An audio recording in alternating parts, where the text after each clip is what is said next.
Uh, Hello and welcome to the third and possibly, depending on how well this lot do, final running of the Pathfinder 2nd Edition starter box set, the Menace under Otari, the nice simple level 1 through to level 2, briefly, potentially, depending on if they stay alive. My name is Matthew, otherwise known as Big Grumpy Gamer. I am GMing this at the moment for Heavyweight Games, but my normal sort of gig, I guess, is on Random Encounter YouTube channel, where we are currently doing the Abomination Vaults Pathfinder Adventure Path. So if you want to see any more of my GMing, then that is where to go. We are currently on a bit of a hiatus, but we will be back with some recorded stuff fairly soon. I have with me once again my 4 players. So I've got Sean. Hello. I've got Mel, who's muted. It's Simon. Hello. And Conan. Oh. Do you want to try again, Mel? Hello, guys. There we go. And we've been doing this now for 2 sessions. They have gone through a number of combat encounters. They've gone through the top floor of this place. They've met some rats. They've met some spiders. They've met the undead. They've had a little bit of a mess around at a shrine. They've had an encounter with quite a few kobolds, in fact, two lots of kobolds, and have earned themselves a little bit of a pretty penny by solving a coin riddle. And they've now headed down onto the 2nd level. And after a small encounter, a short encounter with, once again, a pair of kobolds, slightly different this time, but they've dealt with them just quite as easily. They have moved round to this new odd chamber. And this was where we more or less left the last time. In this chamber, there was a big puddle of water, a floating ball of earth, a floating ball of clouds and air, and a floating ball of fire under which was a massive amount of fog and smoke. As we find ourselves back in this adventure, we find the heroes spread around this room, with Kyra having got themselves a little bit of bother, because Kyra went nice and close to the fire orb, at which point the smoke started chasing her.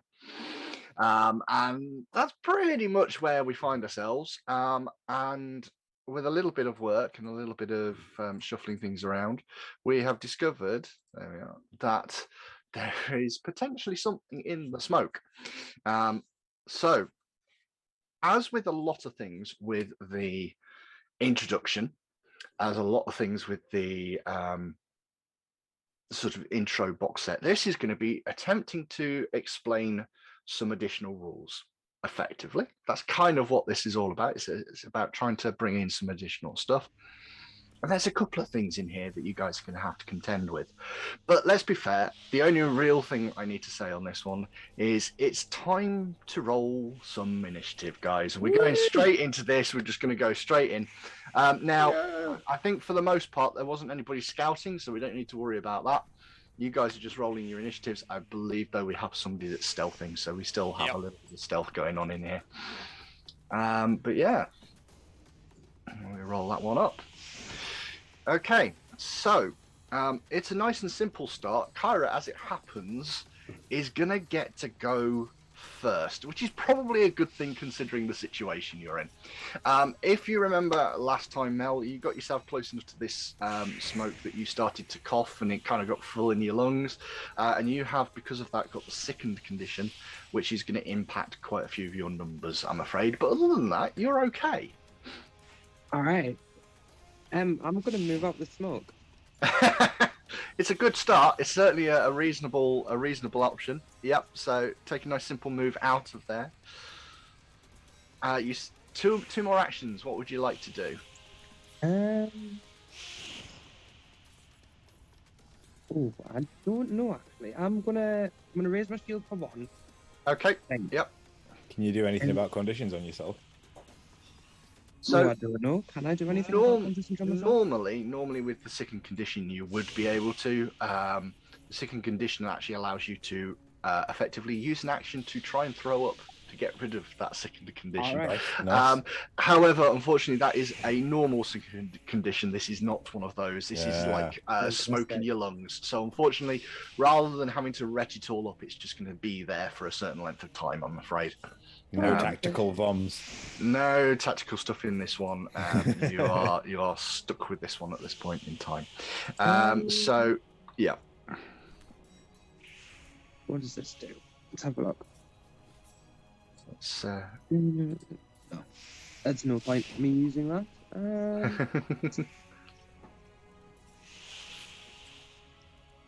I'll just raise my shield and wait. And okay, try so and cough up anything possibly can and just breathe. yep, yeah, not a problem. So I am actually gonna let you have a go at coughing this up, because just having a quick check, there's nothing that says you shouldn't be able to. So if you want to cough this up, effectively what you're going to do is make a Fortitude saving throw against target number, which I've got here, and if you can manage to succeed at that, you get rid of that condition. However, with an 11, you're really struggling. This is definitely got nice and tight in your lungs, and it's really uncomfortable. It's not going away, I'm afraid. But that is everything on that one. So you also want to raise the shield. I'm just going to put that on there for you. Should have worked, and I don't know why it's not. Come on, here's the shield. No, it's not letting me. Oh, there you go. That's done it. That's done it. So now we've got Razor Shield on you. Perfect.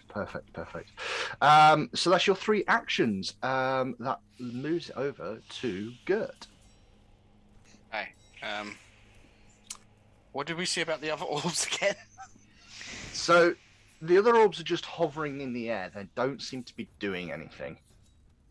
I can give you. I can give you the rundown of the room again. So you have on the far side of the room is the puddle. Yep. And then you've got in the southwest is a orb made of brown earth and stone, whereas the one in the northeast looks to be made of glass and filled with some sort of swirling cloud. Can I try and grab the swirling cloud orb? You absolutely can put your hands on the orb as an action. You put your hands on there. Really doesn't feel like anything's happening. Okay. Well, I'm going to try and walk away with it if I can. That's the thing. It is Not solidly locked in place. Yeah, it's not moving. I am going to start my move then and go over behind everyone else for the moment. And I'm going to end my turn there, I think. Okay, so behind the wizard. One action to grab, and one action you can to tell move. it's one action to move. You do still have another action. This is probably blocking my sight into that cloud now, isn't it? Yeah, a little bit. I don't really want to get covered in smoke, so I'm going to cover any rag I've got in the water underneath me and get ready to put it over my mouth if I need to. Yeah, no, that is actually an entirely valid tactic, and I'm more than happy for you to do that. It's at that point that the ball of smoke and the like starts moving. Seeing that there is a gathering of people over one side, it doesn't quite fancy going that way, so it's going to move up to Kyra again. Seeing as they're on their own and don't seem to be particularly in a pleasant position. I'd like you to. I'd normally like you to make the Fortitude save throw again, but considering you're already sickened, that's not going to actually be necessary. So instead, it's just going to. Whatever is in the middle of this, you feel it suddenly jump up at you and try and bite in at you. Mhm. So we're going to do a 26 to hit. A 26. So I think a 26 is gonna. I mean, with your shield up, it's thankfully not going to crit you, but it is going to hit you. So it will then do a little bit of damage to you.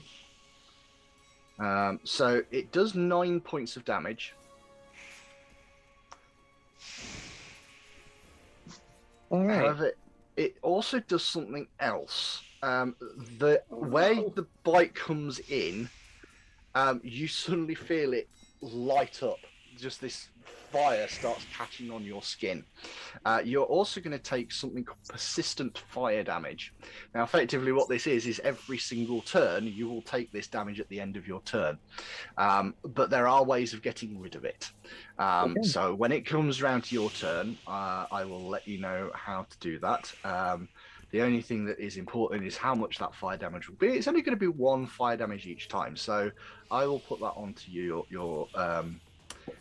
token now, so that you know that it's there. There you are. You are now persistently on fire, and there's a little icon for you.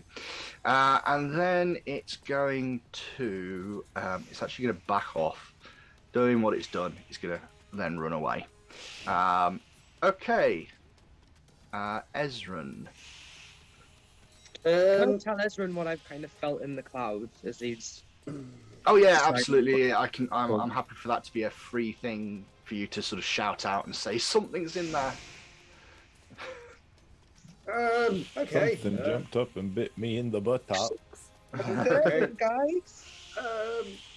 Right, from there, I've got a sufficient line of sight on the bulk of the cloud, right? So you've got line of sight on the cloud, but here's the fun thing that you're going to have to deal with. So effectively, any creature inside that cloud has got a condition on it called concealed. It doesn't sound like a condition, but everything in this game is classified as a condition just to make life easy. Okay. If you are concealed, anything that tries to attack you must also roll an additional d20. And if the result on that d20 is less than 5, the attack misses. Right. Okay, so it's just a means by which you can kind of protect yourself a little bit, and that's the concealed. So you can see that there's something in the middle of this smoke, but trying to pinpoint exactly where it is just a little bit difficult. Doesn't magic missile automatically hit your target? It does indeed. Yeah. It does indeed. The downside is, unfortunately, it's be able to see everything. Oh, okay. Everything is a 20% miss chance. Yeah. Wait, how is magic missile a 20% or 50% miss chance if it doesn't have an attack roll? Does it? It just has a damage roll. Doesn't matter for concealment. Concealment is just if there's an attack or a spell or anything, you have to check to see if you hit with it. Yeah. Okay, so let's try. Yeah, go on. I'm going to go and pop off 3 actions worth of magic missile. Okie dokie. Yeah, Okey let's see dokey. if this works. So what I'd like you to do is roll a d20, and so long as you get 5 or higher, you will hit it with your full 3 actions. If otherwise, well, unfortunately, they're going to go wide. So just a straight d20 roll. And with a natural 1, just as a note, there is something really important about this, though. It is a d20 roll, and therefore you can hero point it. This is one of the reasons why it's no longer a percentile roll. It's done on the d20, because it is then affected. Yeah, I mean, I'm going to hero point that. Yeah, Yep, use no, my that's 1 fair. hero point from this session. it's so far the one that you've got. Yep. Roll again. Come on, better. There we go. Nice, A there we 17. go. That is now going to mean that connects. So, by all means, at this point, you can roll a little bit of the old damage there. 3 actions, so you get to roll it 3 times. All right. Come on, damage. Roll. So 4 to start with. Another one comes in doing another 3, and the last one. Oh, there you go. Just go back to what my damage thing is. Thank you. Damage, and go on. Max damage on the last one. So 5. this thing comes peppering in and does seem to chip at this creature quite considerably. Aha! So that's your 3 actions, and that means it moves over to Valorous. I don't like this. I don't like not being able to see things. I don't like ranged combat. I'm going to run in there and swing my sword and see what happens. There was a fight at Thurs, I guess. I'm going to hold my breath first. I don't know how long a round of combat's supposed to last in Pathfinder, but 6 seconds. 6 seconds. He's a tough boy. He's good for a minute or two, and he'll Valeros. He'll be all right. Yeah. I mean, what I'll say is that you probably can't hold it completely in this situation, but I will allow that to be a bonus to the Fortitude pressure, roll. I suppose. He's a little bit. Well, you are also maddeningly swinging a sword around. You know, it's anaerobic exercise. That I'll have you know. Don't need to breathe when you're doing that. Anyway, yeah, yeah. By all means, get yourself in there. So you rush over to there. What it is, Fortitude saving throw, please, and I will let you know if you passed. I'm going to make a slight adjustment for holding your breath. Oh, easily. You in fact passed the basic roll for it anyway, so you are perfectly fine. So one action, you've run over there, held your breath, going in with the sword. Make that first attack. Do I roll it twice? Is that how it works? Or? So no, just roll it once.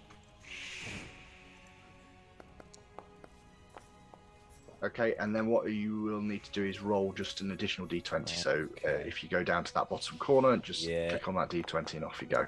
No! Oh dear! So you go swinging in, and I'm a hero point that.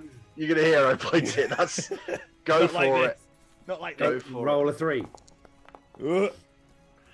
Yeah, okay, so you do, with a little bit of sort of adjusting as you're going in and realising that this is quite a low-down creature. You haven't spotted it at first. Yeah, totally. I just didn't know how little it was. But that is just a hit. It is not a crit. That's fine. I'm allowed to just do normal hits every now and again. So yeah, make that damage roll.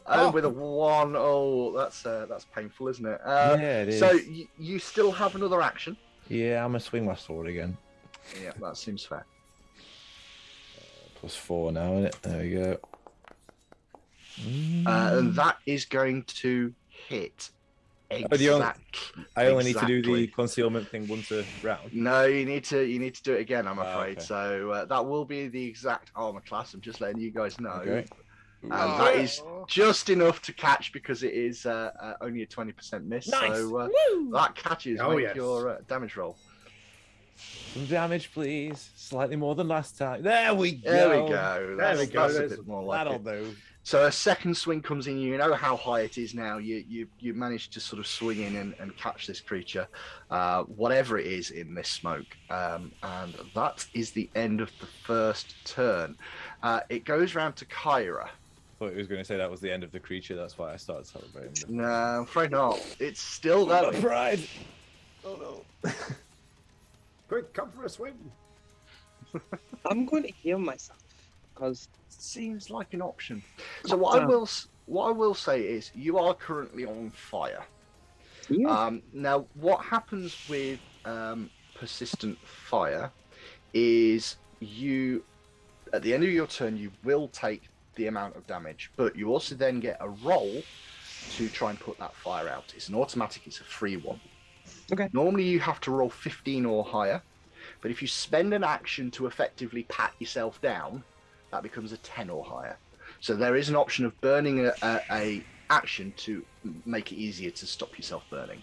I mean, can I not just go face plant into the massive puddle of water? I mean, that would make a certain amount of sense, wouldn't it?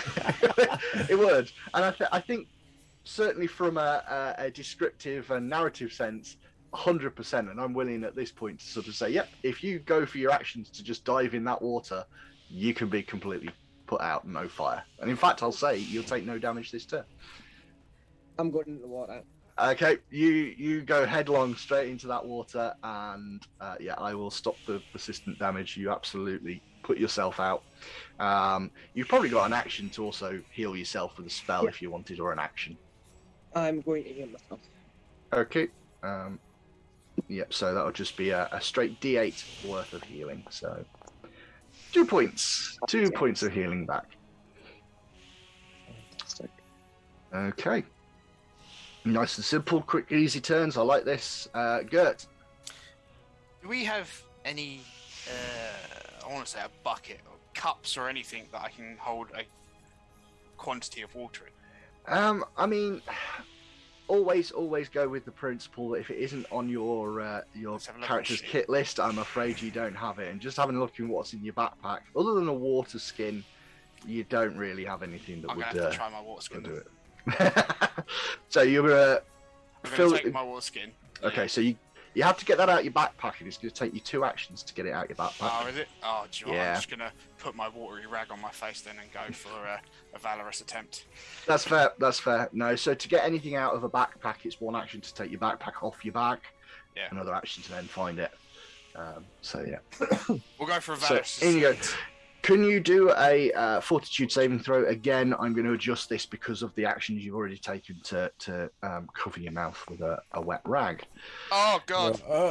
Oh wow, we are That not rolling said- great today, are we? That said, I don't think an 8 is going to cut it. So you become sickened as these fumes permeate this mass that you've got and just sort of Yeah. start clinging to your throat. In my coughing state, I'm still gonna try and stab the thing. That's fair. That's fair. Oh, that didn't Yeah, work. may want to make the strike rather than pick the item. A natural 20, always worth seeing those, isn't it? 100%. However, So a 27 would normally. Oh, there is that. Yes, that's good. Well done for remembering. So a 16 on the concealment, you 100% managed to connect this thing. So 27 would normally only be a hit. Critical effect of a natural 20. It goes 1 step higher. It becomes a critical hit. Okay, so that is a crit, but not because of the value rolled. yeah. Do I still have my flat-footed bonus? You do not. Okie dokie then. So it's just a standard critical roll. It is, yeah. Which is still 16 points of damage. This thing is still standing, but it's really looking like it's hanging on by a very thin thread. I think I've still got my second attack action. You Go. do. You could take a second attack. That is absolutely Let's go. correct. Stab it in the guts. Yeah, go for the guts. And a 20 is enough to hit. Well Yeah. done. Oh. I would, you know. Whee. Well, there is that, and the 17, 100%. Yeah, that's concealment is fine. So roll that damage. It's not really going to matter that much, but Oh, is it? Yeah. Oh, is it Um, not? I mean, minimum damage, but that's still enough. The rat is killed. Gert comes running over, cloth on his face, suddenly starts choking as he gets near it, but still manages to sort of stab this sword into this creature. The smoke disappears, Nice. and you see what appears to be a very odd-looking creature. I will chuck the artwork up on the screen for people to see, because hopefully Yeah. there you go. A So hot rat. this is a cinder rat, is what it's called. That's a for really cool anybody that's design, actually. I interesting. like that. It's Mm-hmm. yeah, and what they did effectively with a lot of elementals is they moved them away from being little blobs of fire into being creatures. So this is actually a fire elemental. Nice. Should have tried to ride it. Yep. So yeah, we'll get that cleared off the screen for everybody else. And So, yeah. so technically, it's a frouse, a flaming rat of unusual size.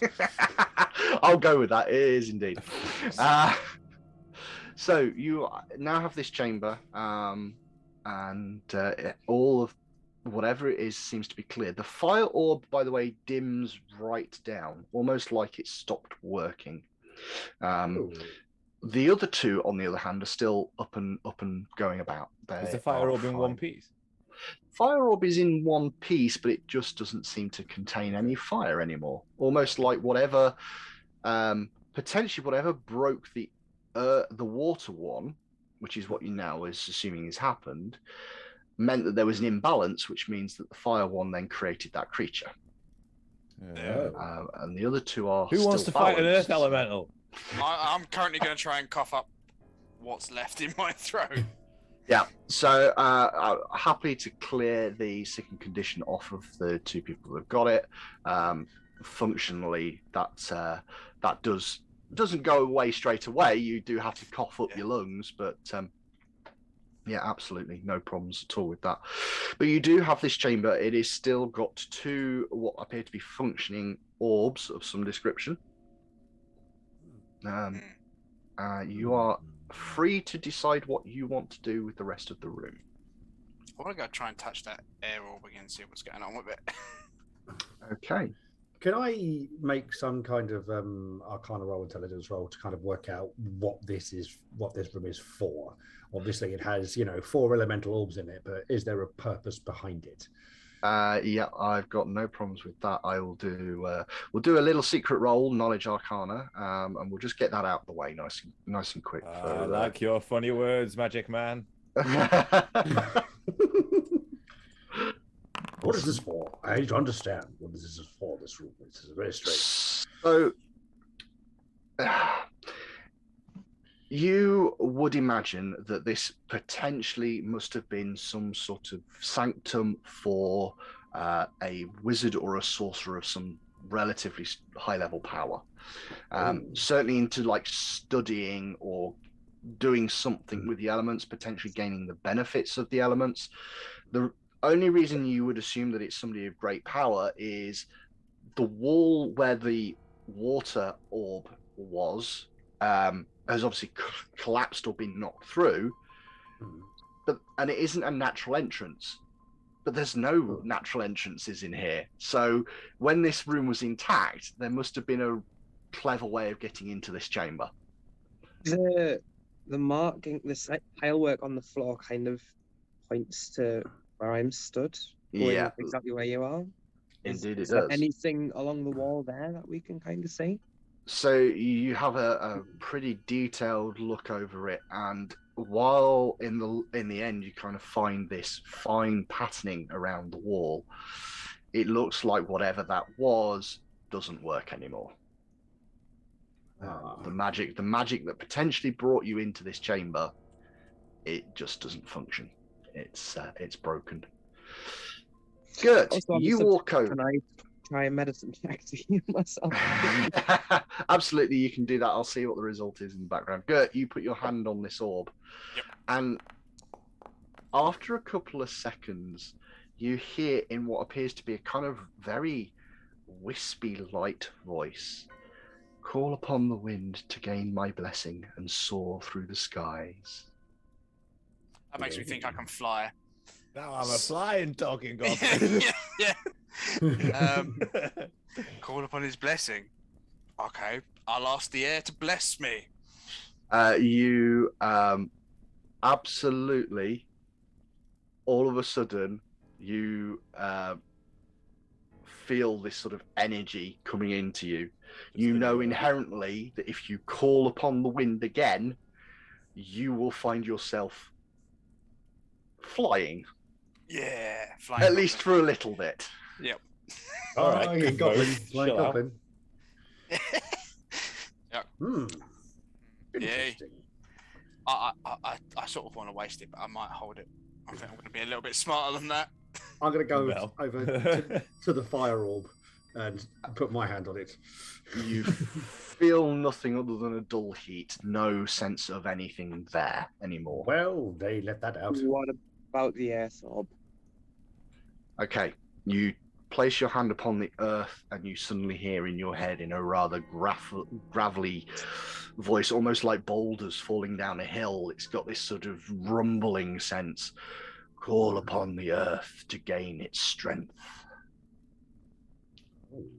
Valoros, do you want some earthly strength? I would not say no to earthly strength. Let's have a look at that. Hello, Earth. It's me, your boy.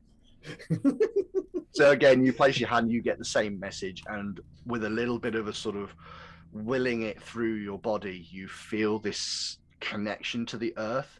You know that if you call upon the earth at any point, you would gain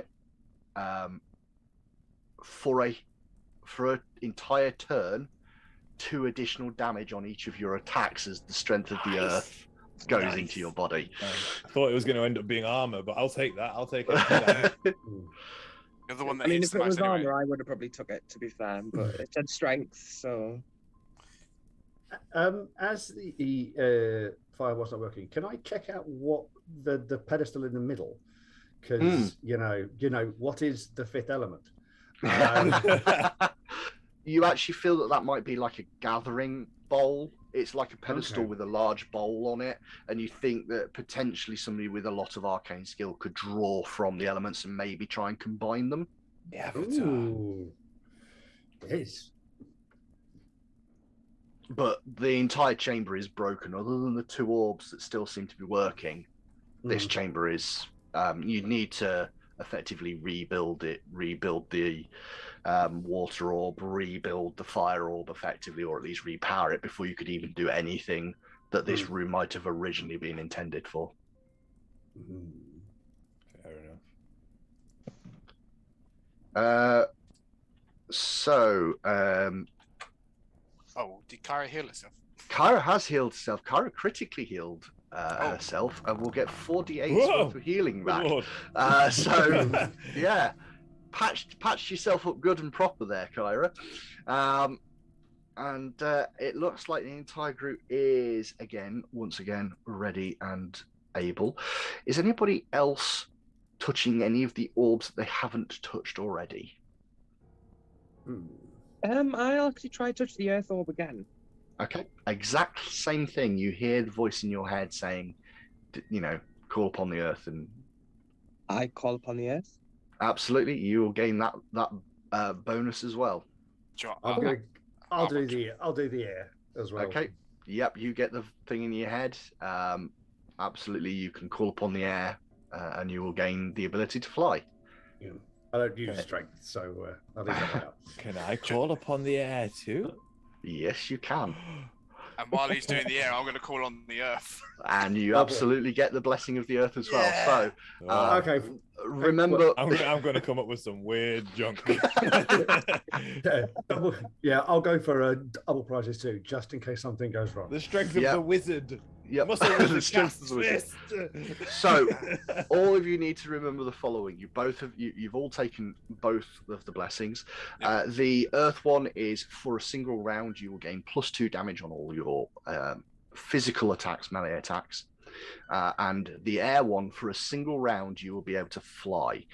You get 40 foot of flight movement.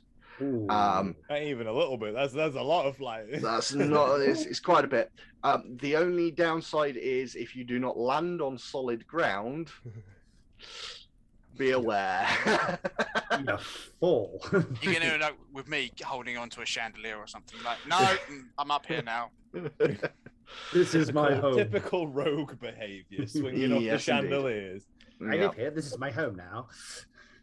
So, shall we move ourselves onwards and upwards, or Indeed. round, depending on which way you're wanting to head? Back to guarding, by the way. Shield is up. Shield yeah, is I'm gonna going go up. back to Okay, you're stealthing. What is Ezran doing? Observing the perception one. Perceptioning, and for Kyra, Detecting magic. detecting magic. Okie dokie. So as you progress up, I will say just at that corner, just hang fire a little bit on that corner. I'll do a very quick, good, wonderful. So the thing that I wanted to remind you of just before you kind of progressed around here is you are very, very aware that there is a stench coming from that northern tunnel. It stinks down there. We came from the You came from the south. out, Yeah, you did indeed. Yeah. I think we should go north and see what the smelly thing is. I mean, we don't really have much choice at this point, do we? So, do you not Well, no, remember because that there was room? another room. Yeah, over here. Oh, let's go look at that first then. It's stinky down there. But what if the stinky thing comes up behind us because we've dismantled the...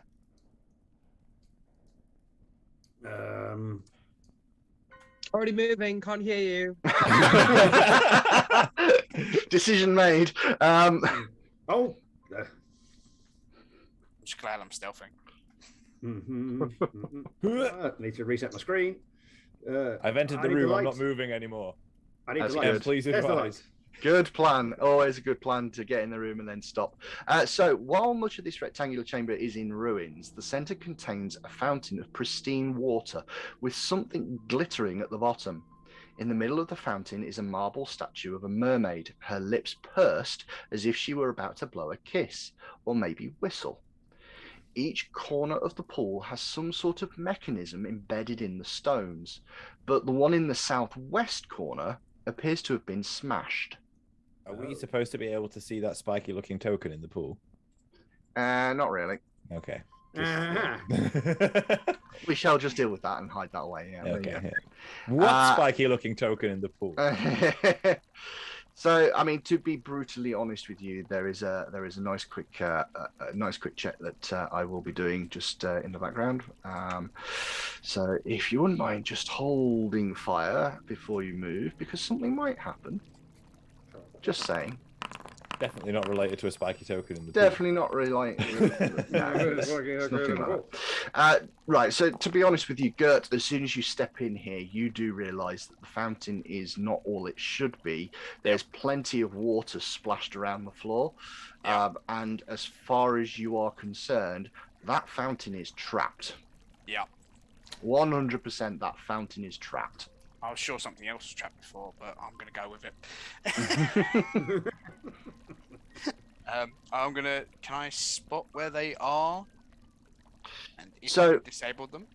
Well, so the things that you're going to have to disable are the mechanisms that are in the corners. So the one near you, the southwestern one, that is already broken. That is already gone. So you do not need to worry too much about that. But the rest of the mechanisms seem to still be in operation, and I'm going to go up and try and do this one then, if I can. Let's see how bad my dice rolls are. Because this didn't go well before. So as soon as you get to there, in fact, before you've been moving, you've realized that all of these panels, these are the problems. As soon as you are adjacent to it, it will set it off. And as you step in, I'm going to say you kind of circumvented that as you went round to that corner, but as you stepped into that corner to start working, you feel the plate drop underneath you. You immediately know you've got to sort of face this. It's going to activate. It's going to go. You don't really have much of a choice. So this is quite an interesting one. Unlike normal traps, which activate and that's it. Yep. This is a complex trap, which means it goes in initiative order. So what's going to happen is I'm actually going to put you into an initiative tracker for this trap. All of you get to have your 3 actions during your turn, and then the fountain will do something on its turn. So what we'll do very, very quickly, you'll get yourselves into a initiative order if you don't mind.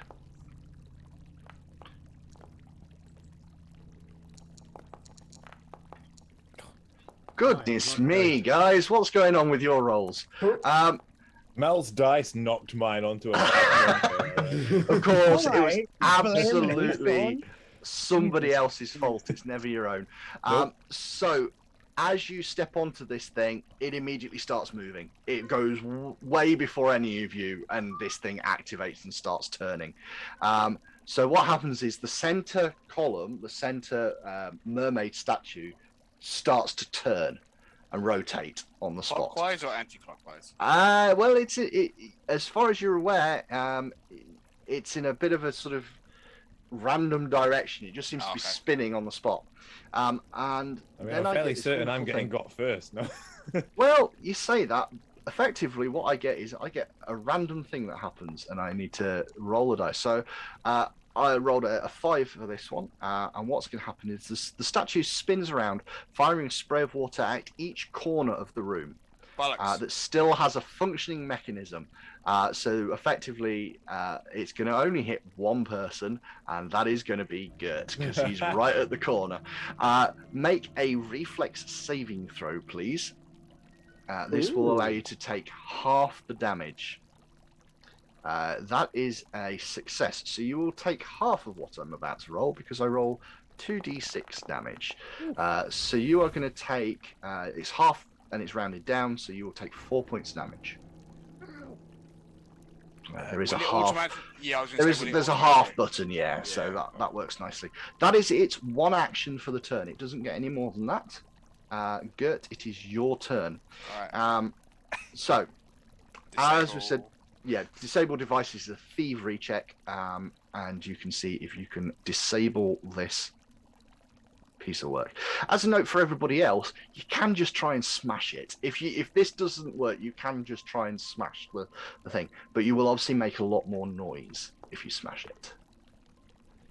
With a 26, we're dead easy. You dive in there and you start working on this thing, and immediately you're able to disable the first device. No problems whatsoever. And after doing that, I flip the finger to the statue.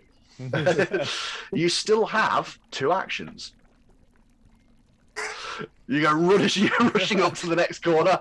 Yeah, I'm gonna try and disable that one. Yep. As it's your first attempt at this one, there's no penalty, so go for it again. It's just a thievery check just to see. However, this one, it's not going. This one's not disabling. I still have a hero point, don't I? Actually? You do, yes. You haven't I'm used gonna it. use that. That's fair. Nice. And with that, yep, another one. Yeah. Clink. No problems. This is easy as far as you're concerned. Dead simple crap. Not a problem. Unlike the first one. Unlike the first one. Kyra, it is your turn. Last one's this one, right? I'm going to hold with the whole. Yeah, like, there's only one on that corner. If you've got thievery, you can absolutely attempt to disable it. But right. There's absolutely always the option of just saying, you know what, I'm getting out of the room. that's a perfectly valid tactic as well. Well, it's only shooting the corners, right? Yeah, well, it has this time. You go in and no, you just cannot get this thing to go. In fact, you're fairly certain that you just don't have the training required to work on this. You're untrained in this, and you're just kind of looking at it going, I have no idea what I'm doing. So that's 2 actions. You still have 1 action. I'm just waiting to hear smash I'm it. just gonna give up. Yeah, and we're out of here. And we're out of here. Yep. I tried, guys. I'm sorry. You tried. That's it. Valorous. Gert seems like he's got this, but I'm gonna have a peek in the north doorway. I think. Okay. Yep. Absolutely. I'm gonna tread lightly, keep my eye out for any other plates and stuff. I don't know if I am capable of doing that, but I would like to. You've already tried to case out the room. You did not see anything that you would feel is a problem. Yeah. But the second you step next to the fountain, you hear click, click, click, click as all the plates start dropping. You just didn't see them at all. But the whole thing seems to be going now. It doesn't seem to change anything that you're stepping on anymore. Cool. Yeah. Then I was just going to kind of go that far to see if I could see anything, but no, my light source is gone, so I'm going to wait. Ezran, you rush off and immediately realise you're staring into darkness down that corridor. You cannot see what's there. Left my torch down over there. You have got your torch as well, though. Don't forget. Yeah, but that costs me, and then that cost me an action though, and then I'll raise my shield again just to make sure I don't lose the buff. But that's fair enough. Ezran. Ezran is going to think, yeah, I can do thievery things too. I'm going to run in and have a go at this. You are trained, so you can absolutely give it a go. I am trained, yes. So go to there, and I'm going to try and give it a thievery roll. Yep, absolutely. Where am I? Skill. Thievery. You. Come on. A natural 20.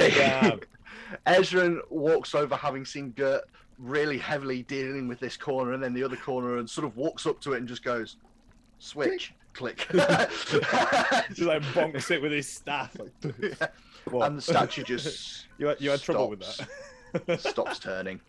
I did too. Suspicious set of skills for a book reading man. We all have a past, my friend. Seems reasonable. I'm going to see if there's anything actually in the pool. Okay. Yep. I'm not going to put my hands in. I know enough. I'm not going to put my hands in. I'm going to look first. Can I put his hands in? Just grab his wrists. Like, grab it. Here we go. Oh dear, brilliant. So you have a look. There is some stuff in the water. It is, however, just coins. There is, after a little bit of sort of slight wading and digging around with your hands, you managed to find 28 copper pieces, 8 silver pieces, and 2 gold sat in there. This does look to have been some sort of old wishing well. Those are people's dreams you're looting, you monster. This Not was sure my they dream. survived the I dreams. wish. I'm taking them back. I'm taking them all back. Yeah, so I will that's quite Put Google that that. reference. Yeah. One of the things that is baked into Pathfinder 2nd Edition is that traps actually do award experience. So there is Nice. an experience award for disabling traps, or destroying them, in fact. And there's the 2 different difficulty levels, effectively: complex traps and simple traps. Simple traps don't give you a lot of experience. Complex traps are almost like they're creatures, and you get quite a considerable experience reward for dealing with traps. Ooh. Yay. Everyone waits with bated breath to go. You level up. Not quite. Not quite. Aw. You are getting a lot closer than you might think. So, Can I have a look at these rocks in the corners of the room? yep, absolutely. So, looking over all of this sort of this chamber as it stands, it certainly looks like this might have once upon a time been part of a much bigger complex. This isn't your normal sort of chambers. Certainly not cave type chambers like you saw above you. The ones above you were very much, jagged, rough walls and all the rest of it. These are tiled floors and tiled chambers. But each of these collapsed corners, it does look like something attempted to effectively burrow in or dig into this area. There is enough to sort of point towards maybe some creatures trying to almost like create hovels in the walls. Maybe it's the smelly thing. I really think we should go and deal with them before we go through this door. But maybe it was the kobolds that was over there. Maybe. I didn't know it was a door, so good to know. Thanks, good. Well, I can see down the corridor. I have cannot. night vision. There's a door up ahead of I'm us. just like, that's a nice corridor. Yeah. I can actually see down there. Ooh, a door. Cool. Ezran, light. I don't know if it fits. There's 2 lights now. I don't need you anymore, Ezra. Kyra's got a light too. Fine, I'll stay here. I think Kyra and Gert do need to just make sure they're not on the same tile though, because that is a slight slight problem. Yep. So there you are. So now you can't see the door again, but at least you're. Yeah, I can still see the door. Yeah, you can still see the door. Do we want to swing back to the stinky corner then before we? I think, yeah, because this looks like it's secure, so we're not likely to That get is down a from fair that point. direction. Yeah. Okay. Everyone okay with that? Yeah, let's do it. I concur. Yeah, I'd rather not get jumped by whatever the smelly thing is. So a quick reshuffle of the group again. Once again, rushing through the caverns, trying to get yourselves. If you stop at that junction just one more time, just so everybody's in the right place. I'm still guarding. You're still guarding. I'm Ezran is still detecting magic. We've still got stealth. We've still got a little bit of perceiving. I think that's pretty much the way that most people are going in this one. Or Ezran was perceiving, sorry, and Kyra was detecting magic. I think that was the way round that we had it. Yep. So you progress back to this corner, and Ezran, actually this time, as you get a little bit closer, you can hear what sounds to be like very guttural conversation in a language that I would absolutely 100% imagine that you would know, because we've already discussed the fact that extra languages aren't really on the thing, but there is something talking in a very guttural, draconic, but it's not like the kobolds. It's not that little sort of high-pitched lispy type sound, which the kobolds you've heard them talking before.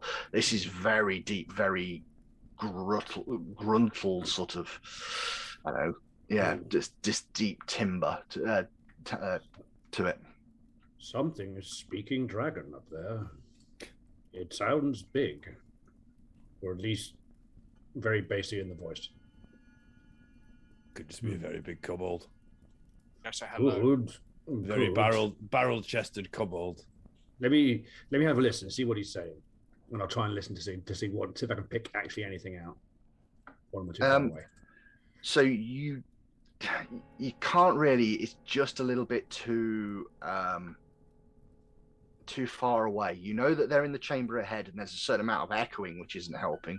But what you're getting is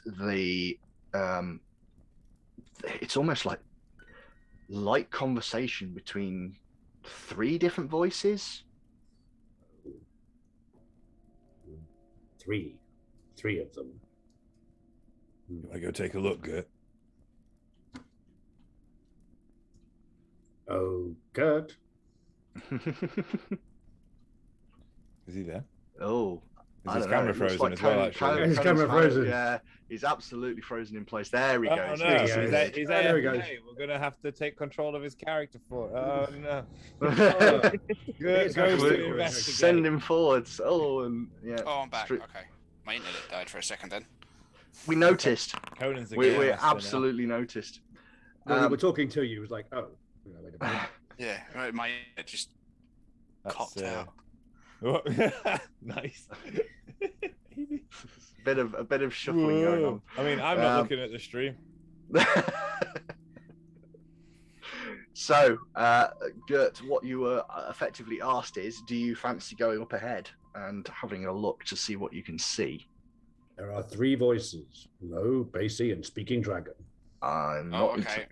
Probably My not internet dragons. keeps jumping though, in and honest. out. It does a little bit.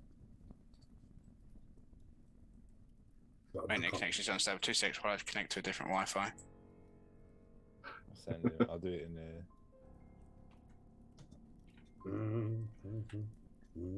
Technical issues, everybody, can't be helped. Unfortunately, sometimes this stuff happens. I've put it in the text chat as well, just in case just in case you can't get a sentence out of us. How are you doing, Conan? Are you feeling any better with your internet connection? Yeah, I've just changed to the downstairs internet. That's fair enough. So if you would like to, the group has effectively asked you if you would mind sneaking forwards and seeing what you can see in the chamber ahead. So by all means, you can move your token up ahead. I have rolled a stealth check. I will tell you if anything bad happens because of that stealth check. You go, little green. You go. I have assurance and stuff, so I'm hoping You do. Right, so you progress forwards. The chamber is dark, and what I'd suggest is if you just move yourself down 1 space, because that's probably a good spot to see. You do spot 3 creatures, 3 creatures that you have never seen before. I'm going to show everybody these ones because these ones are lovely. It's not a kobold, that is it? That's definitely not a kobold. It's not a kobold.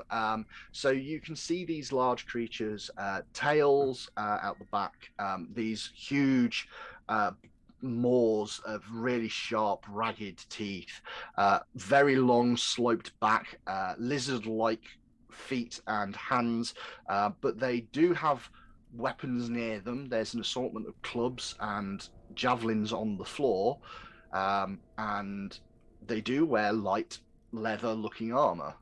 They're not sort of unarmored creatures, and they are very clearly talking to each other, but they haven't seen you. I'm really digging the art, by the way. The art from the Pathfinder stuff's great. I'm gonna go back to this lot first. Back we go. Coward! You call yourself gut stabber. Inform them of what I found. Haven't seen a single gut stabbed. Loads of guts have been stabbed, thank you. Very valorous.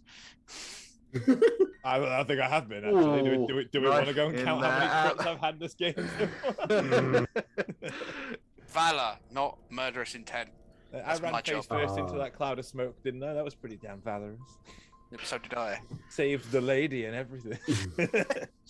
I'm going to tell everyone what I just saw and suggest we sneak up and see if we can get a jump on them. I'll try my best. Yep.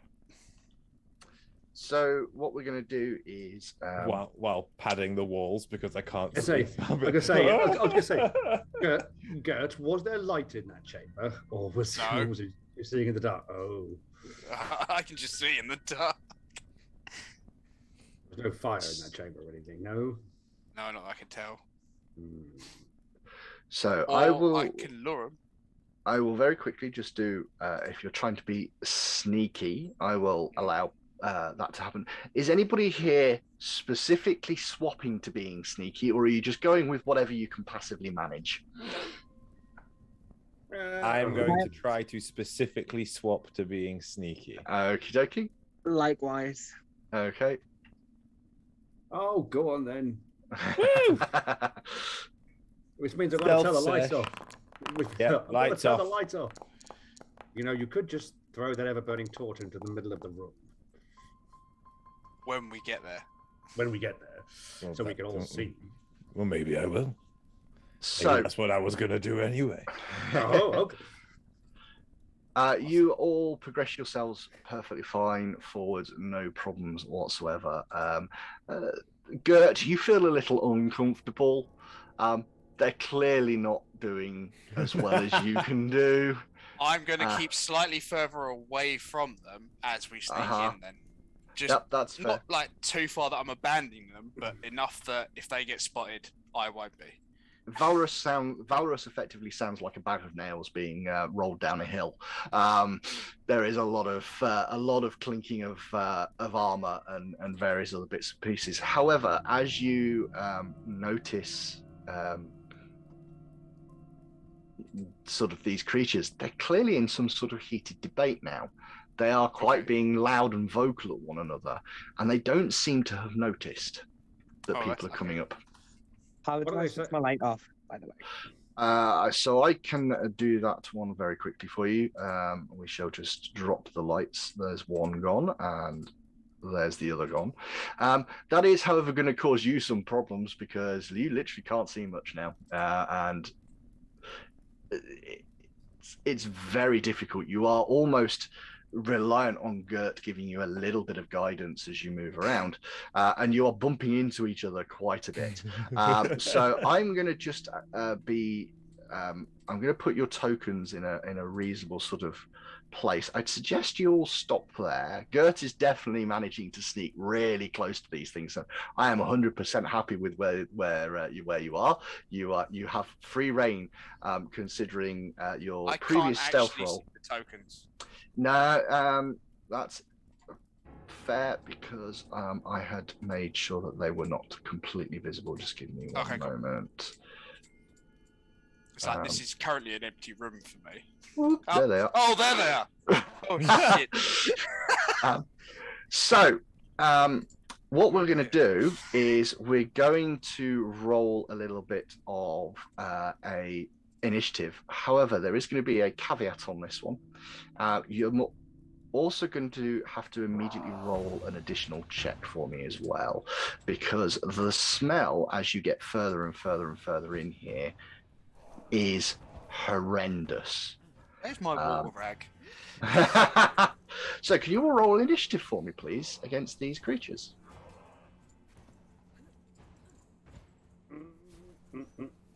Just Oh, checking, God! should my... I mean, never mind.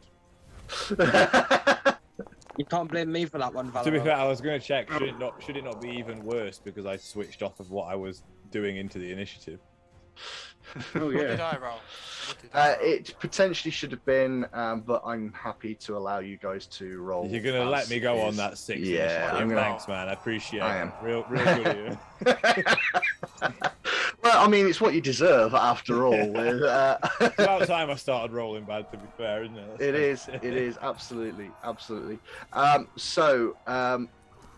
The creatures themselves are going to react pretty darn swiftly. I think Yeah. Gert got a little bit too overeager.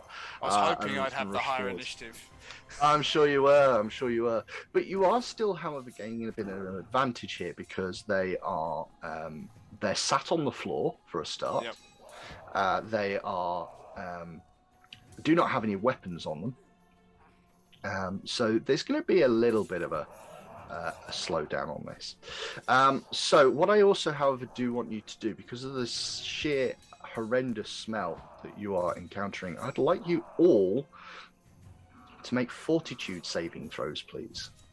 Oh.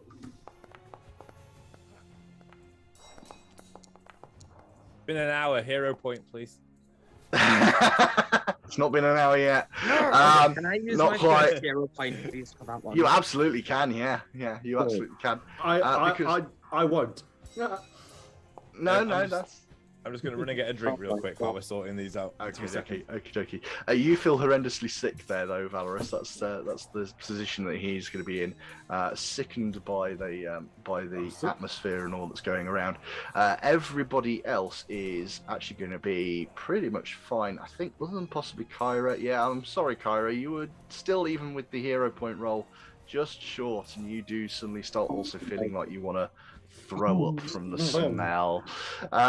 So we are going to start this combat, and we're going to start with one of these creatures. The one closest to Gert, firstly, kind of goes, goblin behind me, in Draconic, which sounds horrendous to your ears, Gert, as you're stood next to it. It stands up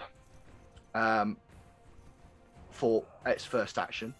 As part of that, as its second action, it grabs a club that's by the side of it. And for its final action, it's going to try and swing round and clobber you round the head. I hope it misses. Yep. With a natural one, absolutely, it's just not ready for you, and it just swings completely wild, everything all over the place. The next to go is going to be Kyra. Can I?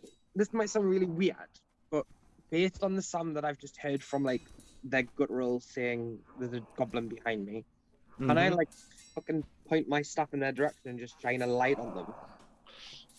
I mean, you can like absolutely cast light on yourself, but it's probably not going to affect. Light itself is probably not going to be enough of an effect. Right. So, but certainly, I mean, light is something that you guys probably need right now. Yeah, so we probably kind of do. So I'm going to cast a light on myself for my first action. If it can't be used as an offensive kind of action that is to blind them, then don't worry about it. Sweet, glorious vision. So the light spell itself, I think, is 2 actions. It is 2 actions. So you still have 1 action remaining. And then I'm just going to raise my shield. You're going to raise your shield. That makes perfect sense to me. Not a problem at all. That's one thing, Valorous, you will not have had your shield up because you were trying to stealth. I am aware. That's dropped down. The next thing to go is one more of these creatures. So at the kind of corner of the room, most of you can't see this, but Gert, you most definitely can. Yep. The one sort of to the south of the map, that one snaps its head round, snarling at you, lifts itself up, and is going to grab a club. Yeah, a club, and it's not in range to attack, but it can, however, see quite a few of you, but it's going to use its final action to move over to Gert, at which point the last one also does the same. So it's going to pick up a club. Oh, no. It's going to stand up. This one, on the other hand, however, can see Kyra and sort of pointing and shouting that there are other things coming this way. It's going to head over to here and then regret its choice because it spots that there is a Valorous stood right next to it, Hello. which it couldn't see before. Gert, it is now your turn. My apologies, you are not going to get to flat-foot any of these things because they've all reacted before you. One thing because he's now that's true. Valorous. Yeah, there is that. Nice. There is that. Yeah. The ultimate fighting combo. Let's go. I thought about stepping further, but then realised I was going to get opportunity attacked if I did that. So I'm not sure whether or not I've come up with the right choice or not.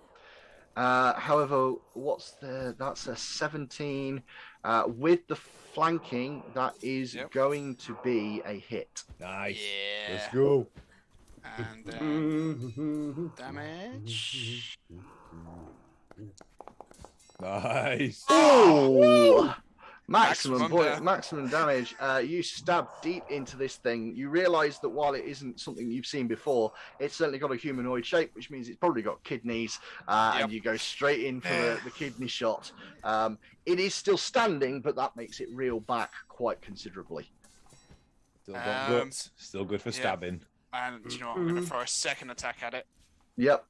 Because it will still give me my... And then 18 is a hit, which means again you get your sneak attack damage. I'm going to say that the rogue has done himself a massive favour here.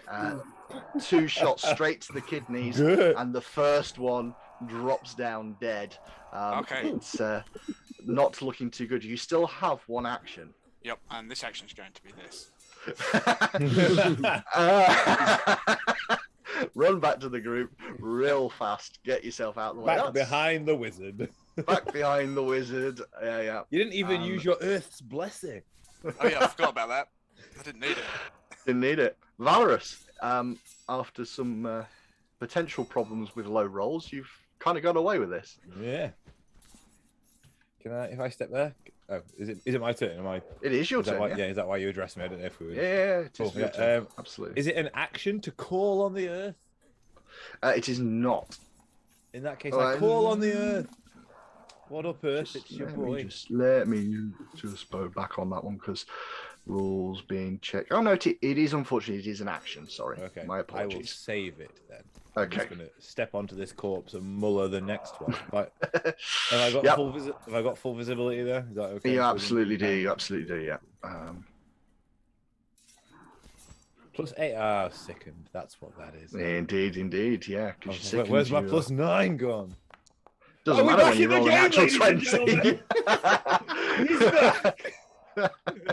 How very So yeah, the warrior, the fighter has crit once more. Roll your critical hit damage. There is nothing to stop you hitting this thing. 14 points of damage, not your best attack. It is still standing and it is still going, but there's a huge gash across its chest now. Moved. One more. We're playing aggressive today. One of us. 19 is a hit. Damage. More damage. Max damage on that attack. The second one of these creatures, before they've even really got a chance to do anything, is now gone and dead. And we move on to Ezran's turn to face down the last one. I'm going to move out behind that. Right.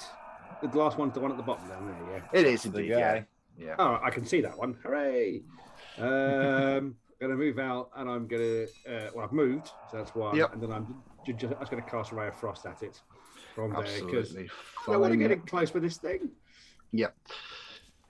It's just on the edge of the bright light, so you're not going to have a mischance problem with that. So that's cool. And yep, so a 22, that is going to hit it, even with even a slight amount of cover from Valorous being slightly in the way.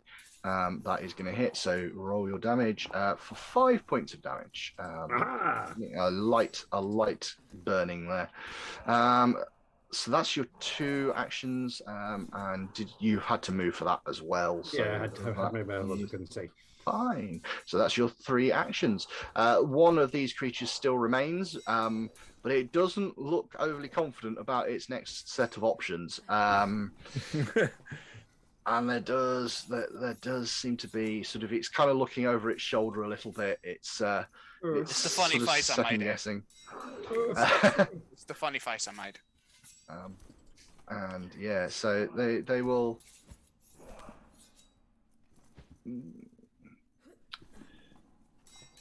Yep. So they will.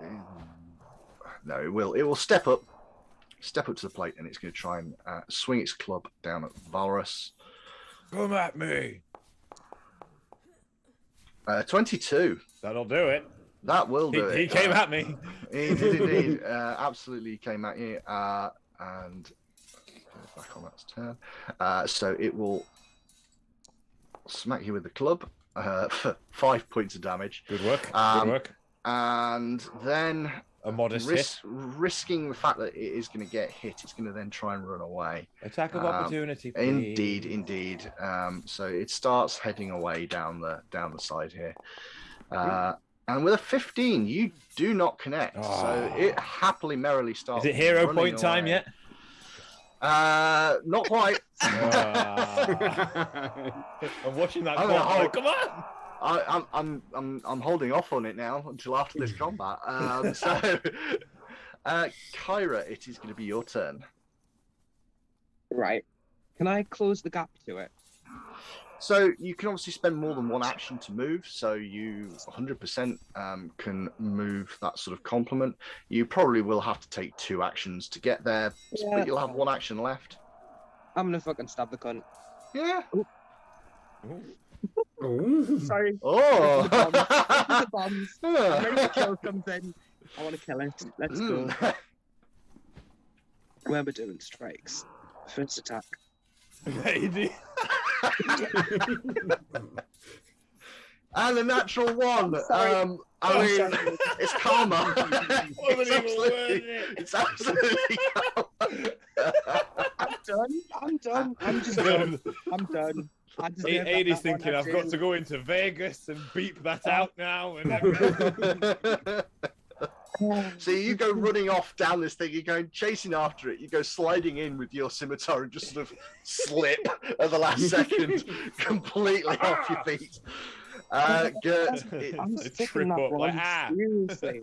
Alright, Oh. I think I'm going to have to take 2 move actions then. you Chase it absolutely down. are, yep, chasing it down. And let's see if I can finish it off. Maybe not.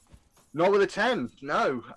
It's not going well. Are we expecting the fighter to rescue the day here? Is that the current thing? if I Valorous, have it is- to- It's yours. I think you are able to move to next to it Yeah, without easy. using 5, 2 actions. 10, It's 15, just a 20, single. Yeah. Single action to get there. Looking You at kids, eh? it. Natural 1 incoming. We were. Like that. Well done.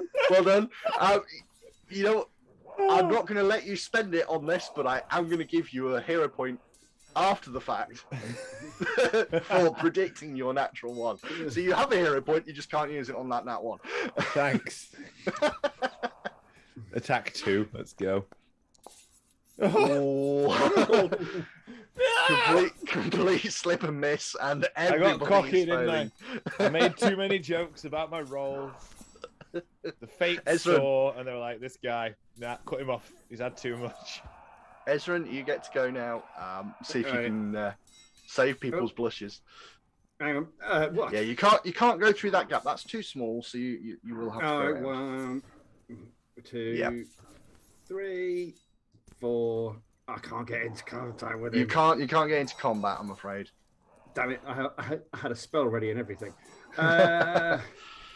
Right. In which case, I've used that one. I'm just gonna have to. Yeah, I'm gonna have to Ray of Frosted because I think that's what I'm gonna use. No, that's fair. We Make can that a take total. a rest after this. Most of what Ezran's been using has been cantrips, so Oh, okay. no. Yeah, 14's gonna miss. No. 14 I've is used one absolutely going to spell. miss, even with everything else. So it is going to get to go, and what it's going to do, you can see this tunnel here. It's just Attack of try and opportunity, please. absolutely peg it. Yep. None of Go that. for that. Go for that attack of opportunity. Redemption. Yes. A 27 is a critical hit. Roll your critical crit, hit nice. damage. We're Double back. 1. Oh! I called it! I called it! Why?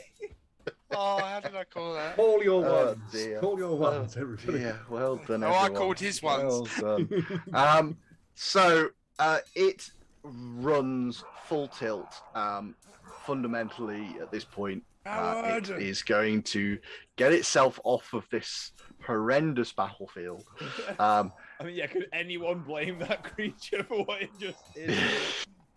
it decided that the best course of action was survival and escape, and absolutely went for it. I'm quite happy to say that you guys chase it for a while, but the way that the corridor, this sort of tunnel is, it's always going down, which is always a concern in any system. You know that do not go too down. That's one of them. It's not what it's called in this, but that's one of them. One example of that sort of environment. So you kind of at that point back yourself off a little bit, and we're going to end that little encounter just there. And now we did discuss about all of this. What was going to happen at partway through all of this process was you guys were going to level up, and that is what's just happened. You guys all get to the end of that fight, and you level up. So just for the very briefs, we've already done all of the leveling up. We did this in advance. We made sure that it was all sorted out for people to sort of use and get sort of dealt with, and have a look at their sort of bits and pieces. And I've created all of the new character sheets, so these guys will not have to worry too much. You guys should see that you have a level 2 folder on the character list. So the actors directory is the fourth one down. You should see that there's a level 2 folder.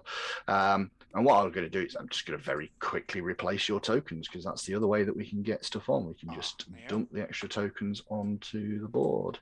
So the Valorous and Ezran, you all now have your level 2 tokens on the board. The only thing I've got to do is just fix the healths a little bit, because of course I couldn't predict how badly damaged you lot would be. And give some people some light back, because I've got so much HP. So what are the sort of big changes that you guys sort of noticed in terms of the difference between other games you've played and plus 10 to hit already as well? Yeah. God. Yeah. A heck of a lot plus 10 to stealth. You do. Oh. That means my initiative as well. Oh, I need to add my spells though. Yes, that's a fair point. You had 2, didn't you? So I will very quickly put that on. So yeah, in terms of leveling everybody up, one of the things that potentially people notice with the way that the guys are discussing, our rogue has now gained some spells. One of the things that they can do from their class is actually gain a little bit of magic. And so we have a spellcaster now in terms of the rogue. The rogue is able to cast a couple of spells. I believe they come in as innate spells, but I'm just going to check. Yeah, they are cantrips. They're cantrips. So innate spells fundamentally allow you to just keep casting them. 2 cantrips. Oh, Valorous. I can match your Titan Wrestler with a Titan Wrestler. Yeah, and we've got a couple of Titan Wrestlers in the group now. I was gonna ask actually, does Titan Wrestler tie in with aggressive block? So aggressive block. Let me just have a. Do you want to go explain what you picked up, Valorous? What did you have? So I picked up for my features. I picked up aggressive block, which, if I'm using the shield block reaction already, so I have to have my shield raised and I have to take an attack and receive damage. If I use the shield block to absorb that damage, I can also then use an aggressive block and shove back. But the text in aggressive block says the creature is adjacent to me and is my size or smaller. However, I have now also taken Titan Wrestler, which means I can attempt to disarm, grapple, shove, or trip creatures up to 2 sizes larger than me. So what I'm asking is, even though technically the wording of those 2 things are at odds with each other, can I combine aggressive block and Titan Wrestler to aggressively block things that are bigger than me? You know what? Rule of cool. I would absolutely say yes. This is one of those where you totally get a little bit of freedom with this, is to interpret the rules how you want to.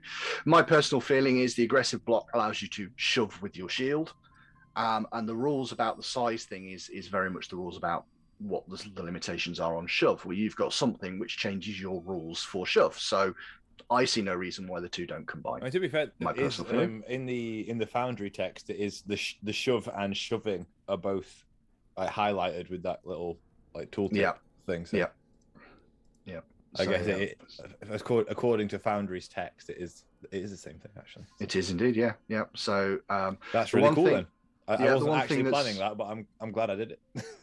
Yeah, the one thing that is relatively nice about some of the way that Pathfinder works, it can sometimes be a little bit overwhelming potentially, but there is a combination of what they call keywords or traits, and a trait, so long as a skill has a trait linked to it or a feat has a trait to it, it affects whatever the rules are for that trait. So if you've got something which says shove in the title of it, then it absolutely 100% affects shove. Nice. And so I would absolutely say that the two are combined. Yep. No problem. I did take aggressive block with you in mind, Gert, because if I shove things into walls, it flat foots them. So. Oh, does it? Awesome. Yeah. I took Titan Aggressive because everything's bigger than me. That's fair. That's absolutely fair. So everything's a Titan when you're 2 feet tall. Yeah. So Gert, you picked up some minor magic and Titan Wrestler, and being a rogue, you also gained a skill increase, which you dropped into your stealth just to make you even better. Just explain the two spells that you've picked up. I took Guidance because I keep missing. So I thought I'd give myself some additional help, and Prestidigitation for when I want to steal something that I'm nowhere near. Yeah, because there is a certain amount with prestidigitation. I mean, stealing something that's not near is not necessarily a thing that it can massively do. There is, however, a lift slowly effect, which allows you to slowly, very slowly move very light items with prestidigitation. So it's not just the tidying up and cleaning yourself off. There are some of the little things that you can do with it. Think of inventive ways to use it. Ezran, what did you pick up just very quickly? I picked up Energy Ablation as my class feat, and which basically, when I cast a spell, it gives me resistance. I cast a spell that has energy damage. It gives me a slight resistance to the energy damage that I just dealt for the next round. Mm-hmm. And then the other one I got was Crafter's Appraisal, basically meaning that I can now identify exactly what magic items are using my crafting skill. Yeah, so rather than just using arcane and all the rest of it, you've got crafting in there as well, so even more options. And then Kyra? I took Healing Hands, which basically turns my D8s into D10s, so whenever I'm healing, I heal for hopefully a little bit more. That's big and clever. Knows what my rules is like. And I also took Battle Medicine, which means I can heal these guys mid-combat. Yep, so that's a big one that I talk about quite a lot. It allows a not just the casting of spells in combat, but also the medicine treat wounds option as a single action in combat. So it's pretty impressive. Pretty impressive stuff. Okay, you have the rest of this chamber to look around as you wish. You have dealt with the denizens that were in here, and you have free reign to keep looking. You note that there is a passageway leading up on the north, sort of northwest side. Yeah, absolutely. And that is leads to, when you get around it, it leads to what looks like an arranged wall of stones that could topple at any minute, but it looks like somebody's tried to block that route up. I'm basically just going to go wherever Kyra goes because light. Oh yeah. By the way, can I cast light on myself again so I can see again now? Yeah, I've already put that on there. So 2 light sources. Yeah, you have 2 light sources, and you can see whatever you want to see. And can I actually use one of my skills quickly, which is Arcane Substitution? Yes. I'm going to swap one of my spells out. Okay. Because I don't have to wait until the morning. Being a fun wizard, so I'm actually going to swap out Shocking Grasp for Burning Hands, because I realise getting into like hand-to-hand combat is not something that I do very often. Yep. So wizards get something called an arcane thesis, and one of the options is called spell substitution, and it basically lets you. It's so long as you have not cast the spell, you can replace a spell. One spell per day. You can replace it out of your memorized, prepared ones, and replace it with something else. So yeah, absolutely, Burning Hands can go in. I just need to learn how to do that now. No, So there's a little bin icon at the end of the Shocking Grasp one, yeah, and then just drag up the one you want into that empty spell slot. There you go. All done. Go. Well done. Nice, quick, quite bit of foundry there, just to speed things up for you.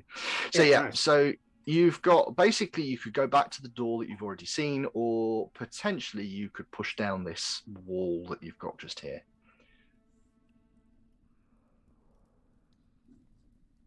Do we want to push down, or do you want to try and sneakily push down?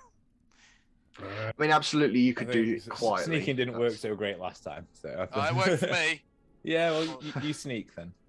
I don't like the dark. So you not anymore. Push. You slowly but surely, Gert, you manage to pull this apart, and you do see into the next chamber. As you move aside everything, the smell of rotten fish and mold wafts through the gap. On the west side of this vast room is a large table with benches on either side. Old foot scraps, dirty knives, and broken plates cover the table. Off to the east, where you are now, burrows have been dug into the wall to make small sleeping chambers filled with straw mats and other little bits and pieces to try and make it comfortable. This appears to be some sort of kobold warren. Oh, okay. And as you're poking your head around, you can see 3 kobolds sat at the table, kind of picking up scraps and eating. They also do not appear to have noticed you in any way, shape, or form. All right. Should we start this the first time we ever encountered kobolds, with me sneaking up behind them, stabbing one and running away?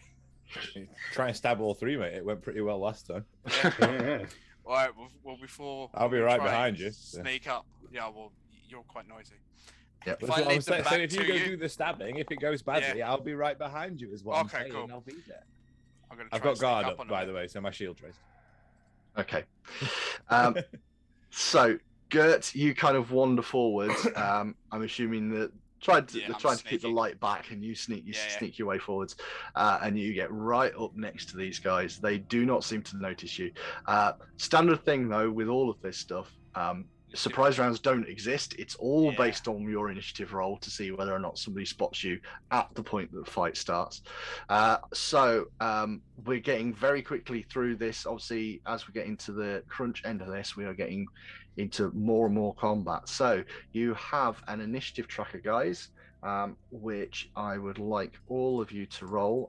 I will make the tokens of the ones that you can see visible. Oh. No, don't waste them on initiative. No. I think I may have to use the hero point here, because I need to go first to beat the creatures. I mean, yes, everybody does have a hero point. I will just highlight, everybody does have a hero point. We have now gone well over the hour. Does that mean I have 2? He does, yeah. Oh, so I probably have 2 as well. No, you have 1 because you used I got given an extra one for predicting. He got given one for predicting an extra, for predicting the natural one. Yeah, that looks a lot better. Nice. That looks a lot better for you. I was going last otherwise. I need to beat these creatures. Gert, you are going first. You can see 3 kobolds right in front of you. You have snuck in as low as you can and managed to get right behind one. They are flat-footed indeed because of your sneak ability, your surprise attack. Let's go then. First one in the gut. Can I hit? I've already used my hero points. I'm probably going to miss. A 25 is going to be a critical Nice. hit. Let's go. Okay then. Boom. And 28 points of damage. This poor thing is just eviscerated without even noticing what was going on. Another. Okay then. Yeah, and another from the one next to. Yeah. That thrust would have skewered a wild boar. No! There we go. Natural one. You do have one more action. You do have one more action. Yeah, do you know what? Yeah, let's go for it. Let's go for it. It's only going to be a +1. No, And a I should run 12 away. is unfortunately going to miss. You are now stood next to these things. Waving. Valrus, it is your turn. I am actually going to delay my turn until after Ezran's because I can't see. Okay, so your If that's initiative drops okay, down. can I do that? Yeah. Absolutely, you can. Absolutely, you can. So, Ezran, you are going to get to go next. Okay, I'm going to move forward. Thank you. Right, now I need to... Right, on when it says burning hands, there is no range on my burning hands. It is an area of effect. It's done as a template, so it comes from your hands, and if you 15-foot cone, arrow. 15-foot cone, yeah. So when you cast the spell, it should immediately give you a cone to try and place. Okay. I believe there's a way of rotating it. I think you hold down Shift and roll and move your mouse wheel up and down, and it will rotate it.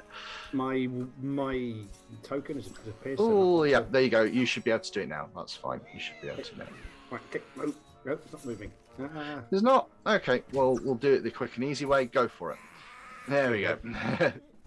Right, I'm not going to get 25 feet from there, am I? So I'm going to come to the side. So there is now right in the room. Oh, look at So- chest. As you step around there, what I will do is say you immediately spot that there are two of these creatures behind you. You just catch a glimpse of them, sort of sat on the cots that are in the area down behind you down there. One down here. Yeah. So if you take one more step, there they are, just there. Oh, what? Hang on. I need a tape measure. Because this may. Oh man, I've got to be One more forward. Yeah, one more forwards. Yeah, you've had enough to do that. You've had enough movement to do that. So Yeah, fine. one more forwards. And then yes, let's rock this. Set the hay on fire as well. it will. Right. It will. So there's a place a 15-foot cone option. You should just be able to center That'll it. do. Yep. Oh yeah, that'll get them. That'll get them, and a nice little bit of animation there, which you can put on nice. again. That's a foundry thing. It's a foundry thing just to put a little bit of animation onto the templates, which is pretty cool. Awesome. I mean, I'm not watching the stream, but yeah, that looks So, cool. It's a reflex saving throw. it is indeed a reflex saving throw for these things. So the one to the north, the bluer coloured one, is going to succeed. The one to the south, don't worry, because actually me succeeding doesn't mean I take no damage. It means I only take half though. So roll your damage still, and I will take half of that. Come on, roll some good damage. So they're going to take 4 damage each as this thing starts burning away. Now, just as a note, these guys are not the strongest creatures in the world. 4 damage is quite a lot to them, and they do not look happy at you. Okay. But that will be the end of your turn. I think 28 was enough to kill all 3 round the table. Yeah, I was going to say, can I go, Menace, help, problems. So yeah, so the burning hands goes away. What you all notice at this point is where Ezran has gone round the corner to the south. All of a sudden, you start hearing noise coming from the north as another one of these things gets itself up from its cot, picks up a weapon, and starts running down. And pops out just here, just spotting Gert, but not able to get any closer than that. Varus, it's very dark where you are. It is very dark, Kyra's, and I've just heard my torch shouting for help, so I'm gonna go help him. I can't. I mean, I know he's at least 30 feet away from me, so I'm gonna do a sudden charge, so I actually get something out of it. You absolutely do. So that gives you 2 movement actions and an attack at the end of it. Yeah. So there. Is it a space? I can't remember how to do the control thing. Space, indeed, yeah. Cool. This one, that one. Yeah. If you, Whee! And you make an attack at the end of that. I'll attack Mr. Red. Okie dokie. That's brilliant. Nice. That is going to hit easily. These things are not the most resilient in the world. Yeah, I forgot I had guidance. And Last. that absolutely takes out that one. Nice. So I will follow up with an attack on Mr. Blue as well. Then I suppose. Doesn't charge take up 2 actions? Yeah, but the So second, it is, it's a but- charge. Sudden charge is a double move and. An Oh, attack. and an attack. Oh yeah. Okay. Yeah. That's quite good. Yeah. Yeah. So I'm at first penalty now. Yeah. It is. It is. Never mind. It's still good. It's still good. I'm assuming, right? 22, absolutely. Yeah. Yeah, Please these don't things tell me aren't this is the toughest kobold in the world. No, absolutely not. And that is had that another before. one gone. Job Absolutely, done. 100%.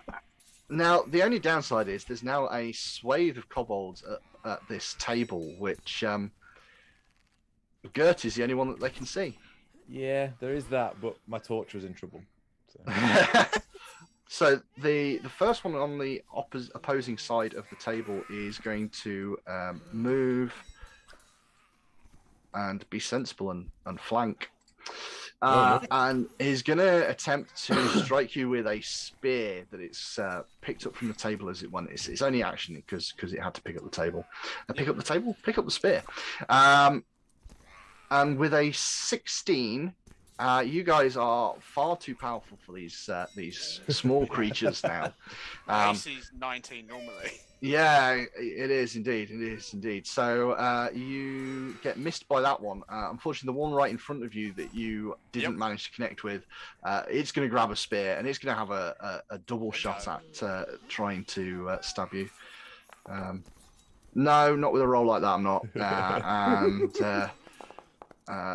A flat -2. These things are just flailing at you. They're desperately trying to do something, but The funny thing is, I've still got my nimble dodge if I need it. yeah, you have, yeah. Kyra, it's your go after all of that. Just showing you the power difference between the creatures that you might have struggled with slightly before, and then you've leveled up once. Yeah, Pathfinder moves fast, doesn't it? Those numbers, they get big and they get big quick. Yep, absolutely. Plus 10 Can I to cast hit at level Burning 2 Hands is from absolutely insane. Could you cast Burning Hands from there? You probably would only catch this one here. You might need to move one step forward if you wanted to hit a second one. But you, Okay. Yep. If you took one step forwards, come and then just clicking there. There we go. So yeah. So if you now place your cone, you probably managed to catch 2 of them. How do I rotate don't- this again? What was it? I believe it's either shift and the mouse wheel or control and the mouse wheel.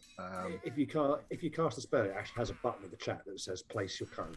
Yeah, I think it's just how to rotate it is the thing. There we go. Okay. It doesn't. Can I It's all right. move that- It's all right. I will move that back for you. I will Sorry, move I've that got back it for on you. trackpad and Yeah, it's it's fine. bloody horrendous. Yeah. That's fine.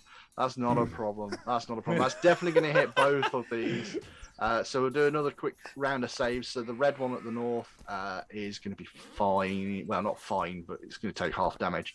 The one lower down is also going to take half damage. So would you? Well, they're very small, nimble creatures. Yeah. So absolutely, but they still take 4 points of damage, which is still a considerable amount for these creatures. So, you know, they might pass. And just as a note, this is the reason why it's half damage is the Burning Hands has something called a basic reflex save. Now, effectively, you can have saves across multiple different things, and some abilities and some spells say what happens if the opponent critically fails, if they fail, and there might be different things. When it says basic, it literally just means a critical success is no damage, a success is half damage, a failure is normal damage, and a critical failure is double damage. And that's just the basic save. So that's how basic saves work. So these guys made their basic saves. They were successful, so they both take half damage instead. That's a move and 2 actions to cast Burning Hands. So it does go back round to Gert. Okay. So what Gert's going to do, first I'm looking at how many actions my guidance takes to cast. Out of curiosity, does my initiative, is it permanently drop? 1. It does, yes. Okay, cool. Alright, so I'm going to stab the one not wounded, so the one in front of me that I originally Absolutely. tried to stab. The one to the northwest. Yep. Yep. Get rid of that real quick, because I'm no longer bonused. Stab him with 15. 15. 15. That's a miss. That is a miss. I thought so. Alright, and I'm going to stab the one behind me, causing the flanking. Actually, no, before I do that, I'm going to cast guidance on myself. So for an action, tap yourself, you gain a +1 bonus to this attack. Yep. So, and then there'll be the second attack of that one. Even with that, I'm afraid that's not going to help you out much. I'm afraid. So that is 2 misses and a cast of guidance on yourself, which effectively ended up having no effect at all. Ezran. Ezran, I don't want to go. He's on fire. I want to try something different. I'm going to take a crossbow shot at it. All right. I think it's like, magic's being funny to do. So let's try a crossbow. You're going to pull the crossbow. That's going to have to be an action to draw it, because Okay. I would imagine it's not normally in your hands. No. We've certainly not mentioned it being in your hands before. Do you carry it loaded? I kind of hope not. So it would then No. cost an action to reload, which is fine. But you still have 1 action. You can still make that attack. Yay! Okay. So which one are you going for? The southern one? The southern one, the one that's causing the flanking, the one that got damaged by the burning hands. Perfect. Southerners. Absolutely perfect. So Right. make that attack roll. Where are we? Let's do this. Roll. Use the bolt. Oh, 11. I missed. And 11 is going to be a miss. That bolt is going to zip past over its over the top of it. Completely I missing, should- I'm afraid. I should have stuck with magic. So the one that sort of came rushing in and then got burnt to the north doesn't like that too much. So he's going to take a step across to Kyra and attempt to strike Kyra with its spear. And a 21. I think I'm going to actually catch Kyra. I am. It's always Mel, isn't it? It literally is me. Oh dear. I'm not entirely I sure get caught what with so your often. armor class is saying. It's so low. It's 13, I think. It's my armor class. Yeah, it's saying that, but Yeah. it is. Only a very low dex. Yeah, not a lot in terms of going much. So that is going to absolutely hit you. You are fairly easy to strike Far at. off getting crit there, aren't you? Yeah, 4 points of damage. Okay. I thought it was higher before. It's because of my shield. It goes up to 15 when I've got shield. Yeah. Okay, I thought it was higher Yeah. than that though. No, I think potentially there was something I was looking at that was not quite right. So Kyra avoided some damage earlier, which I should have dealt, but that's know if- not a problem. And a 1 as the second attack because of just me. the multiple attack penalty. So it's completely missed you with its second attack. But yeah, that was against you. Valorous, it is your turn. I am going to run in between these two guys here. I'm going to hit the one that's managing to hurt someone, so I'm going to hit the red guy. Mm-hmm. Is that hit? An 18 is a hit, yeah. Nice. Get some Yeah, I think damage if I on him. remember right, these are quite low. And that will absolutely kill this guy. No Nice. problems whatsoever. He You was like already that. partly on fire. The red one. You can turn round, yep. So you've moved in, struck one down. You spin as you take that attack and go for the one behind you. Okay, cool. And then I'm going to raise my shield just to keep. Yeah. it up. Okay. Yep. So yeah, I don't raise think the these shield. guys are a massive concern, but actually, you know what? No, I'm gonna. Oh, Wait. So is this guy dead? The red Nope. one? Nope. No, I think he attacked the red one with that attack. Yeah. Oh, is it so? Oh, Okay, flanking, rather than the yeah. one that's flanking. Yeah. Okay, so I got that the wrong way around. Is that what we're saying? Yeah. That seems fair. So the red one, yeah, the red one's. I mean, I'm gone, gonna and, do both anyway. I was gonna. I don't. I got a little bit confused by the tokens. I thought there were 2, but then when the token appeared on the wrong one, I was like, oh, was that one already dead? Or No, that's okay. my mistake. Then no, I will still just raise my shield here then. Okay. Yep, that's fine. I won't change my mind now that things have changed on the battlefield. Sure. I need to just get this guy back into the fight because I can. Oh, right. Just quickly though, if you've used a move action, can you like use some movement, do something, then move again, or is it? No, it is relatively strict on that. There are abilities and feats in the game which will allow you to bypass certain rules of that, allowing you to do things while you're moving. But there is a little bit of control just to stop people doing massive positioning benefits. So the one that is to the north, the one that hasn't really been hurt by anybody, still thinks he's invulnerable, so it's going to try and strike down at Gert again.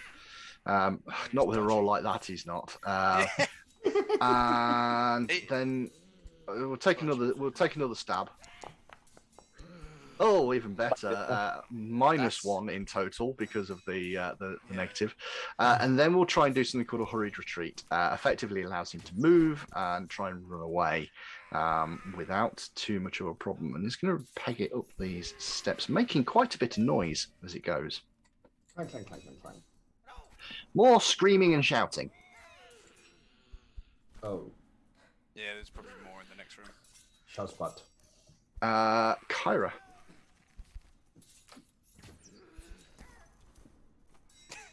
Yeah, I'm going to move up there. that seems fair. You move up to there. You can spot immediately that there's another chamber to the north, which is a little bit concerning. All right, I'm gonna take a swing at this guy. Mm-hmm. Or 2. Or And it's gonna potentially be in 2. that one. We'll see. No, it's not on that one, but it is a miss, unfortunately, still. This is bad. I can't even seem to hit a bloody hit. Get a second attack. You do have another attack if you so wish. I'm going to try and hit him again. Go on.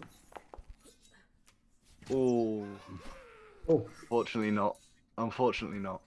Hello. Right, so the one to the south, it feels a little bit in a rock and a hard place. It's going to try and take a stab at Gert. With a 12, that's going to miss. It's going to try and turn around and stab Valorous. Oh, no. Even with a 19 on a dice with the -2, that is most definitely not going to hit. At which point, it's going to also try and run away. It's going to take that risk, and it's going to start pegging it up towards where Kyra is. I have a feeling... obviously. Yeah, obviously. Was 16. That is not a hit because of the weird speedy movement that they're trying to do to get away from you. Gert. Yep, Gert is going to move and be quite I don't know.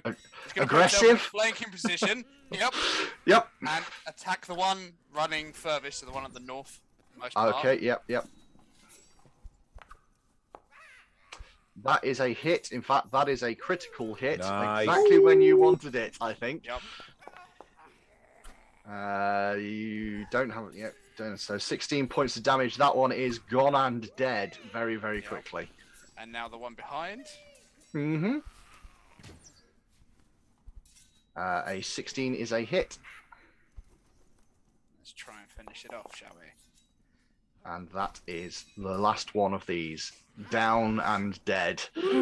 Dealt with by a combined effort and a lot of burning hands.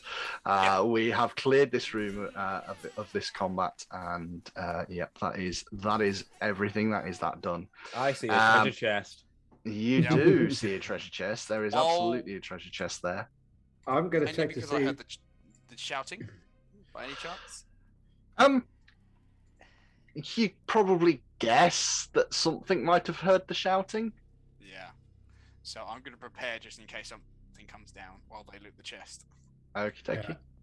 I'm gonna attempt to check to see if this chest is locked or trapped.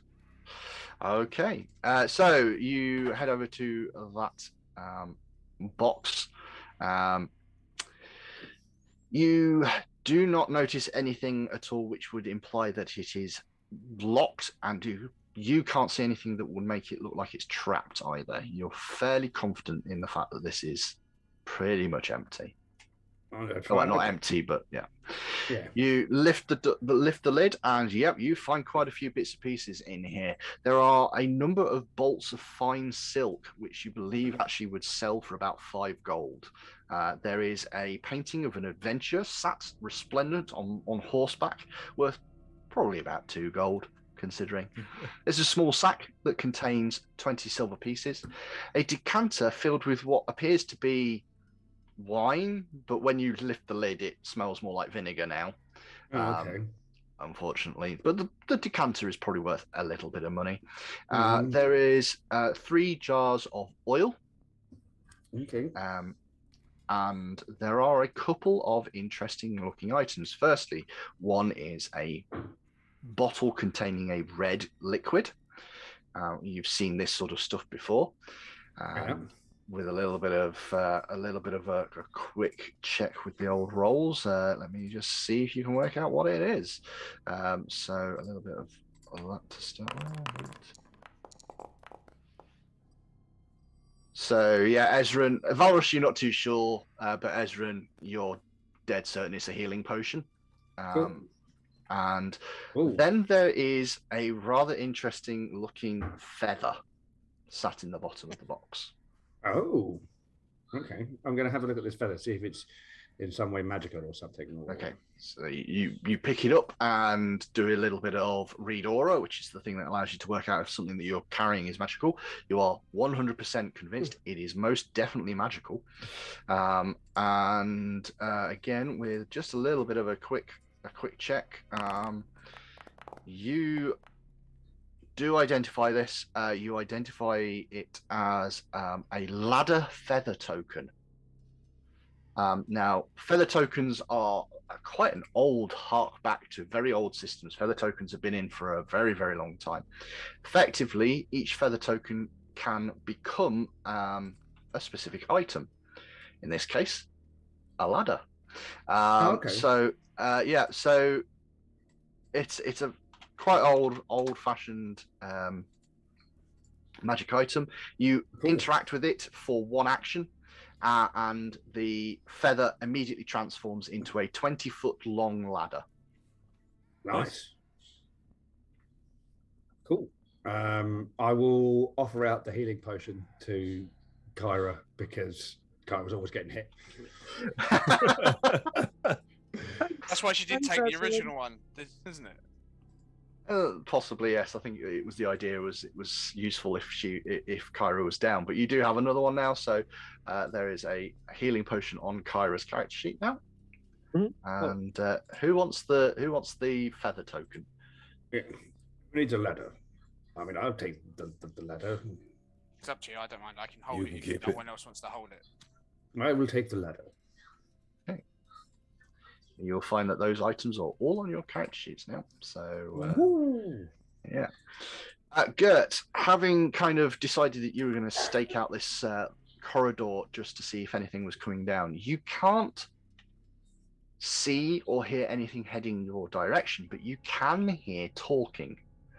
Again, it's in the same sort of language that the weird smelly creatures were speaking, and these guys, when you were fighting them, were speaking the same sort of language. You noticed a couple of things that were very reminiscent that you could pick up. So you think there are some more creatures up ahead. So I can see 60 foot. You can. So can I actually see those 2 tokens? You can see those 2 tokens, 100%. Okay. Can I see this one up here that's on the edge of my life? You can, yeah, and it seems to be kind of trying to hide back a little bit so that while it knows it can be seen. So the one that you can see down at the bottom of the stairs, these look familiar. You have seen these guys before. As you stepped down into the basement, you saw these ones which have cute little guy. Yeah, Now, the Good one evening. up on the top, though, that only Gert can see really at the moment, but we'll show everybody the art because it's a nice little bit. This guy looks a little different. Nice. Oh. This guy is armored up and seems to have a slightly different weapon to the rest. While it kind of looks a little bit like an axe, the axe head is actually not in very good repair.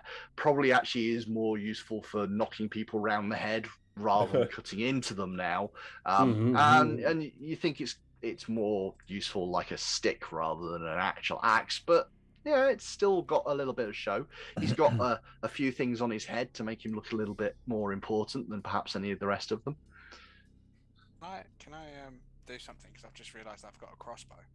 I've just looked at the crossbow's range. An assassination. Yeah, from all the way back here. Well, standard rules, it would be an initiative check once everybody is in place to start it. Before we do that, are the kobolds innately hostile? Yes. Don't start this now. we've killed about 50 I've already on the answered. way down here. The answer is So- yes, kobolds are Let's be innately hostile. friends now. So one things that is really important in terms of this, and it's perfectly fine if you want to go a different route, but one of the problems that Otari has quite a lot of is with the kobolds. Kobolds are particularly So it's vicious. Not even Yeah, and in the past, it was the kobolds that caused a lot of problems for Otari, including actually taking it over at one point and using it as a slave camp. So it's the kobolds are not really trusted around these areas. Now, there's been certain amounts of cooling off of that kind of thing, as certainly as more of the races have been realized to have a variety of different sort of personal political approaches, and there are some kobolds that intermingle with society, but most kobolds still are very clan based and very tribal based, and tend to be, when they're in those tribes, not the easiest things to deal with. All right, that's player conscience, not player character. Yeah, no, that's fine. That's fine. The other thing that Gert and Kyra you can see is there is a massive hole in the floor. Mhm. This black area here, which certainly on the stream people can see, that is just a pit in the floor. So if we let him get on this side, we can then push him down the pit if we need to. I'm good at pushing things. So are you? Well, what if we just all prep, line up, ready? I'll take my little pot shot at the guy up top. Make him charge us and we just shove him down Yeah. the hole. Yeah. I'm up for it, mate. If you want Yeah. to try it, I'll do it. Should we all Okay. line up then? I'm going to try and sneakily, and I'm going to get my crossbow ready and everything before we start. Okay. Right, I'll pop myself, like here then? Or is that too close? Maybe a little bit further back. Yeah, that might be. That's more like it. That's the kind of thing Okay. that you want to do. I'm just going to move a couple of things out of the way just to. Might as well move up front, Gert. You've got second best AC, haven't you? Okay, so you start sort of easing yourself into this sort of thing. Is anybody guarding? I'm guarding. I'm You're sneaking. guarding. Always I'm guarding. assuming you're sneaking. There's a bit of guarding Yeah. there. The only thing I would say is, of course, if you're perceiving at this point, you kind of know what's coming. So it's up to you if you want to try and do something different.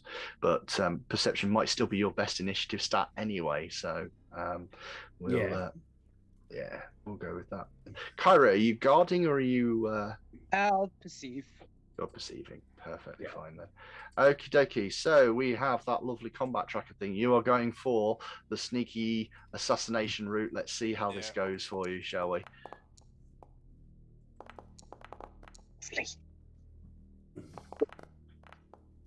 Not very well. You say not very well, but it's still faster Before than then. the thing you want to shoot. So Nice. that's going to help you out no end. Unfortunately, it is not the fastest, and quite a few other things are faster than you.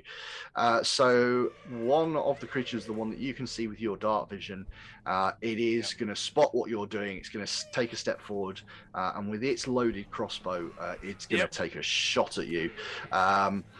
Now, it was using perception.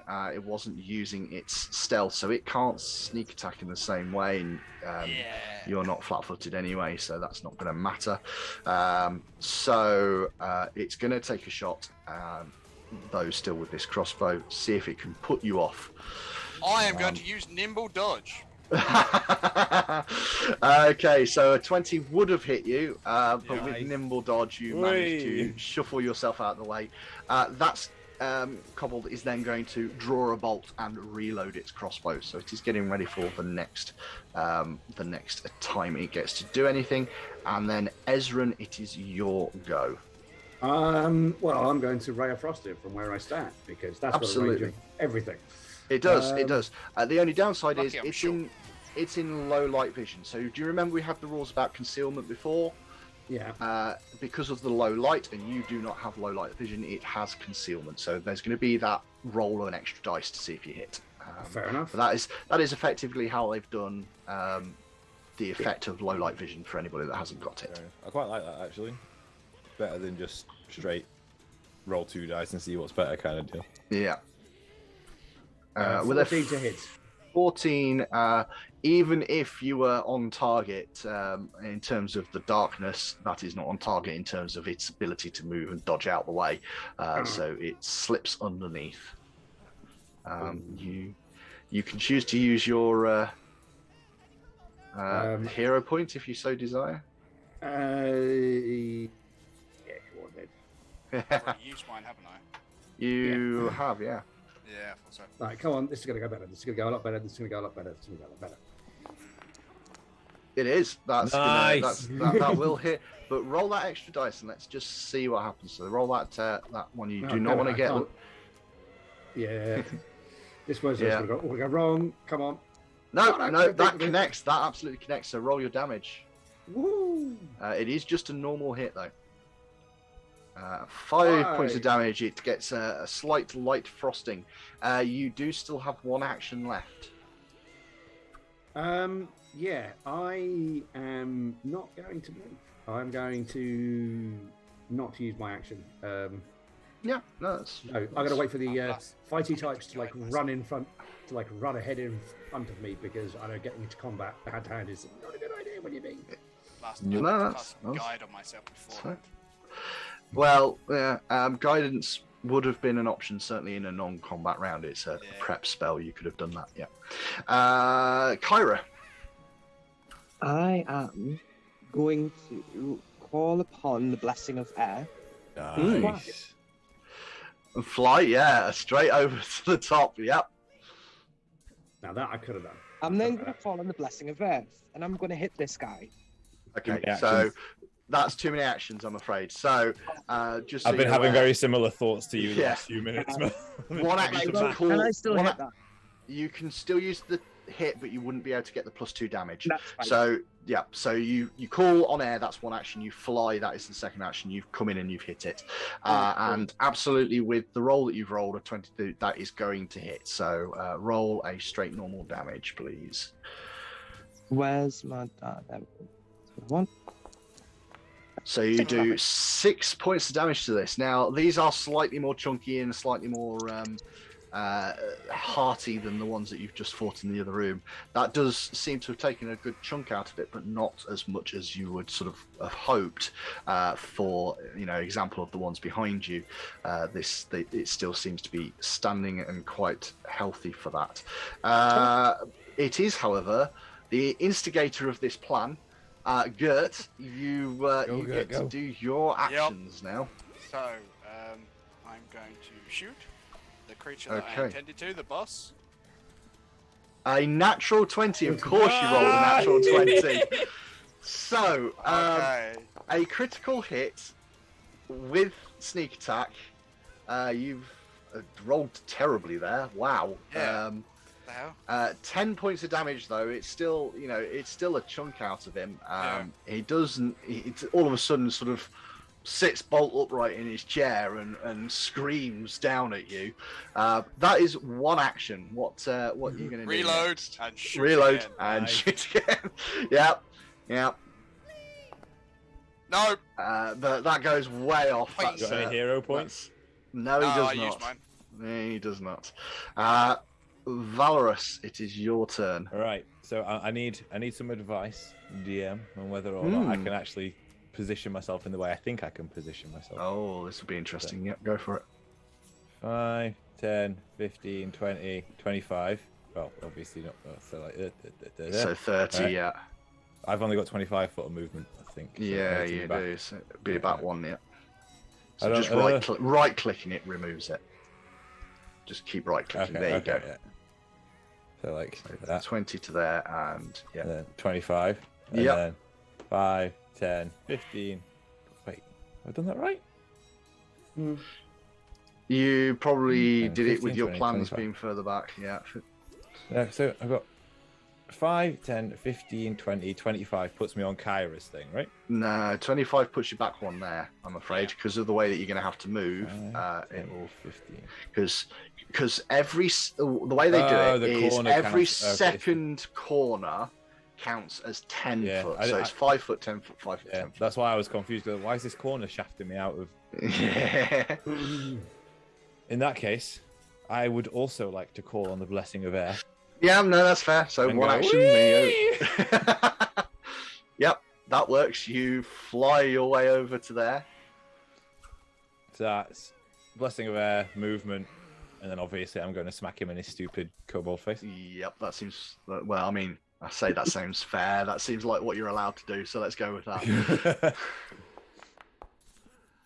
And with a 20 in total, dirty 20, that is a hit. Okay. I do have a hero. I'm not going to risk it. I'm not going to risk it for the crit just yet. Oof. All right. 6 All points of damage. I mean, you say oof, but that he doesn't look great. There's Okay. not a lot of him We'll take left. it. He's We'll take bleeding it. quite heavily with the crossbow bolt. So I the needed more. scout next to Kyra did have crossbow and now feels rather too close to Kyra, so drops the crossbow. That's Poor free. guy. But he's going to have to draw his weapon as an action. So the short sword comes out, but he's going to take a swing down at Kyra. That's going to critically hit. Of course it did. It's Mel. Take 4 points of damage from this attack. That's not too bad for a crit. Wait, No, 4 that's not points of too bad for a crit. And It's just the fact then, that it's a crit. God's...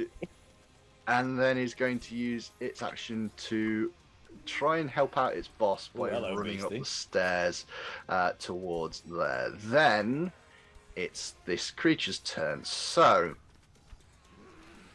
he's going to take a step, which doesn't incur because it's literally just a quick step. If it had been moving, then it would have, but it's just a step. So he's going to step He's to the still side. in melee range anyway, isn't he? So He is that indeed. wouldn't even have popped it. He can still pop it if can it's it? a Okay. full-blown stride. It's the Okay. difference between a stride and a step. A step Fair. avoids the attack, a stride wouldn't. So it depends on some creatures that only have 5 foot of movement. They have to stride, which means you get the attack of opportunity. So Okay. he's going to try and swing down at you with a staff. A stat? Oh, it's, okay, yeah. you said it His was his broken stick. It does and just hit me, doesn't it? Because of the flanking, yeah. Oh, it that would have will- just hit me anyway. I've not It got would my have hit shield you up. anyway. Yep. So he's going to then hit you with that staff. He's going to do 3 points of damage. And then he is going to... he reaches out. Oh no, that's got a manipulate, hasn't it? No, it doesn't. Yes, because of that. No, so he's not going to do that because that will get an attack of opportunity, and he does not want that. So instead, he's just gonna. Oh, actually, you are flanked. You take sneak attack damage. Take another point of damage for his sneak attack. Okay. And then he's going to try and hit with his claw. Valorous has got so much HP. How much have you got then? 32. Oh, you've got the same as me. Nice. Yeah. What's your con mod? Quite considerable. He put a lot of points into that. So He hits you with his claw and does another 4 points damage. Okay. Yeah, and I that's built a tanky rogue. him done. Right. Why wouldn't you? The one down at the bottom. He reloaded, so he's going to shoot his crossbow down at Go Gert. again. Even 22. if I use my dodge, it won't. Yeah. So It's pronounced Take- awkward. 6 points of damage, and then he's going to turn around, and he's going to reload, and he's going to shoot Kyra. Oh no, A Kyra 17. gets hit. Yeah, Kyra gets hit, and 3 more points of damage to Kyra. So this thing is just sort of rapid reloading, firing crossbow bolts at anybody that it can kind of perceive as being too close to it. We're going to go with Ezran. Right, when we leveled up, did I get my spells back? No. I did not. Well, that's no magic No. missile for me then. Right, how? Rest Yeah. How? Yeah, hang on. Wait, Tim. Stop. Wait. No. Yeah. In which case, I'm just going to have to move up a bit so I can kind of get a better lay of the land. Mm-hmm. And then, right. So I can't see the one behind the column. The one in front of me looks vaguely injured. Now we have. Yeah. The one in front looks very lightly injured. Very And, lightly. And What? Oh, yeah. and El Boss looks more heavily injured. Oh yes, the boss looked quite badly injured. Then Boss is going to get a spell in the face. Well, I don't think I've got to throw. Oh, actually, hang on. No, that's less damage. Yeah, I'm going to just throw a ray of frost at the boss. Okie dokie. Roll the attack roll. Go on, pass it. Come on, do it. Nice. 21. 21 is going to hit. Yeah. Let's go. Damage. Let's do this. Come on, give me a 4. Woo. Not quite. But 5 points damage. He's taken another chunk out of that one. Oh no, yeah, I moved. Yeah. You did indeed. Yep. So Kyra, you're onto your actions. Just gonna take one step that Yep. way, and then I'm gonna hit this guy. Okie dokie. Just thinking if she'd moved there. you're gonna A flank- 17 flank. is a miss. God. Really? Wow. Whoa, he's a speedy boy, isn't he? In that case, can I heal myself with battle medicine? You absolutely can, yes. Oh, this. So, yeah, roll, you effectively just roll a normal medicine check. Okay. Oh, no. God's sake, man. You can't quite seem to get those wounds to close. You are still injured, and unfortunately, you gain no benefit from that. Gert, it is your turn. Okay, so I'm going to have to reload. Yep. Then cast guidance on myself. Yep. And shoot the boss. Nice. Okie.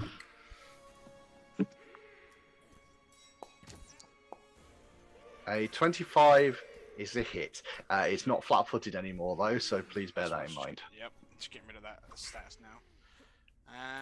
And 2 points damage. The bolt goes into whatever it is back, but it is still up and running, oh, still going. So that's yeah, I'm out of actions. yeah. Okie dokie. Oh, I don't have any pluses to that, do I? Valorous. I would like to call upon the blessing of Earth. Okay, this couldn't be brief then, right? Stab one, stab t'other. The boss first. Natural one. Go on. No. I want to see it. I want to see it. No, that's not a natural one. That is a hit. Go for it. Nice. So you swipe down at this thing and it drops down dead. Absolutely took out everything that it could do because it's not a combat creature. Damage on it. Mhm. Yeah, And then there I was was gonna- another 2 points of damage. Yep. Yeah, round on this guy and do the same thing to him. Thought you might. Ooh, hero But it's point. not a natural one. But there we go. Oof.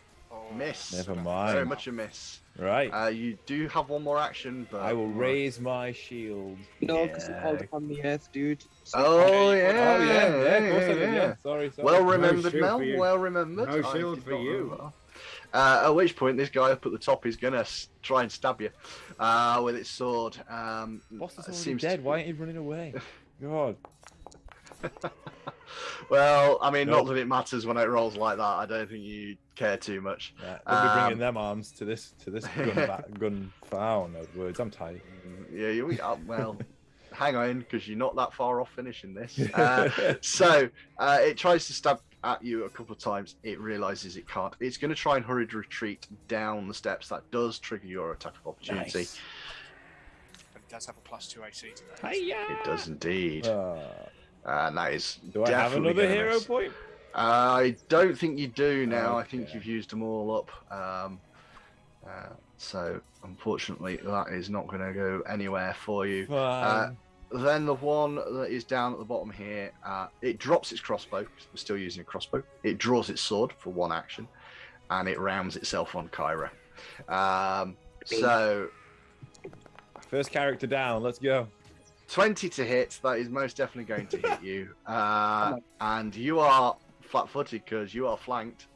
So it's going to get a bit of a bonus to its damage. 5 points of damage as it attacks you. It's then going to try again as a second action. Oh, God. That is going to miss, but only just. And Is it's going to keep going. Yeah. Oh, actually, It dropped its crossbow and threw its swords. it did. It great. did. Yeah. But even though that 15 is there, that 12 is going to hit you because you're flanked. Oh yeah, so it is. Okay. Yeah. Oh, So no. Come on, as then. much as I got in an extra attack, it's still going to do 7 points of damage Oof. because you are flanked. Oh no. Oh no. Ezran. Right. guys. Yeah, I know. Which one of these two looks most damaged? The one that Ezra, can come hit the down one the on the right. steps. Hit the one on the right. I'll deal with the one on the left. You do the one on the right. Yeah, I'm going to aim the one right in front of me because that's the one that hasn't gone yet. So I'm Okay. going to do is the one who just stabbed us. So I'm going to stab the other Well, one. actually, the one that hasn't gone yet this turn is that one back there. Yeah, All right, I go I'll- before him. Yeah, I'll grab that one then. Well, Okay. Gang up on it potentially might be. yeah. Valus can then jump down and yes. That's So the plan. Someone's going in a hole by the end of this one. yeah, right. Go on. Decent rare frost. Come on, do it. Come on. Nice. 26. Let's go. That is a hit. Is it a crit? 26. No, it is not. Mm. Yeah, these guys have got a pretty high AC. I think it's because They they're have Come so on. very quick. Not a 1. 6 points. 6 points for damage. I mean, it's not a 1. So that's good going. So you do have one more action left because that's 2 actions to cast that. You haven't moved yet this turn. Still. Hang on. Wait. I can throw a force bolt at it because it's only 1 action point. Could, yeah, indeed you could. I'm going to throw one of those at it. So yeah, Yep. it's automatic 1d4. Yeah. It is indeed. Eat this. nice. There you 5 go. points of damage. That one drops down dead. Good work. Ira. All right, I'm going to spend 2 actions to heal myself. Okay. You've got the potion as well, remember? 1d10 plus 8. So it's going to be heal 1d10. So that's Oh, that's hang on. that's only Nice. roll a d8 because it doesn't have quite the automation. So roll a d10 instead, and then we'll add the 8 to it. Oh well, let's take the better of those 2 results, shall we? And be kind, considering you rolled it before. So let's say 13 points of healing rather than the 9 you would have got. Yeah. Can I then push this guy into the ravine? You can try. So it would be a athletics check because you are effectively trying to shove the creature. So you make an athletics against its fortitude. I want to say, yeah, fortitude DC, I believe, for a shove. And we will see what happens. Guys, what do you think? Do you think I should hit it or do you think I should push it? Shove him in the hole. Let's do it. Shove Shove it in the hole. in the hole. If it, The whole point of this plan was to shove Oh. something in a hole. Right, that's it. Yeah, Nate's not going to cut it, I'm afraid. That gonna is say- not. She's gone. That's it. Do any- That's it. She's never going to want to play a board game again, is she? Gert, no. it's up to you now. Well, one of you, anyway. Oh, well, I'm sorry, gonna I- drop please. my crossbow for free Yeah. and do 2 move actions Okay. to get there. Now I get my flanking bonus. You do. Yeah. Although, what are you trying I've to got do? to draw. I'm gonna You shove have. him. Yeah, you shove him. Yep. So, an athletics check, please. Titan wrestler. They're the same size as you. A 21 is a success. You can move him 5 foot in any direction away from you, which would be there, Oh, there. which is just enough that he will potentially fall in. Now, the way that this works is there is an ability called grab a ledge or grab an edge. Is literally your last ditch attempt to try and make sure that you do not fall down something. It is a again I want to say it's a reflex saving throw, and they do have quite good reflexes, and he needs at least a 15. Yeah. And he tries to catch that edge, and he's right on the edge, right on the fingertips, and you just see the edge just crumble. I and think there's what a- happens there is Kara steps on his fingers. Just gently, just Get off. on his fingertips. Oh, Just as long as you don't make a roll for it. yeah, as long as I don't have to roll, I'll be fine. Okay. I mean, we didn't really go much over what was in this room. So, a gaping pit opens in the floor of the center of this large natural chamber. On the far side, a ledge overlooks the entry. Atop this ledge is an ornate stone throne that looks entirely out of place for this room. A regal kobold wearing an oversized crown was sat atop it. My man. I shot that straight off his head. That was the first thing I took. Was. Was sat atop it. I had to adjust the writing ever so slightly there. Was sat atop it.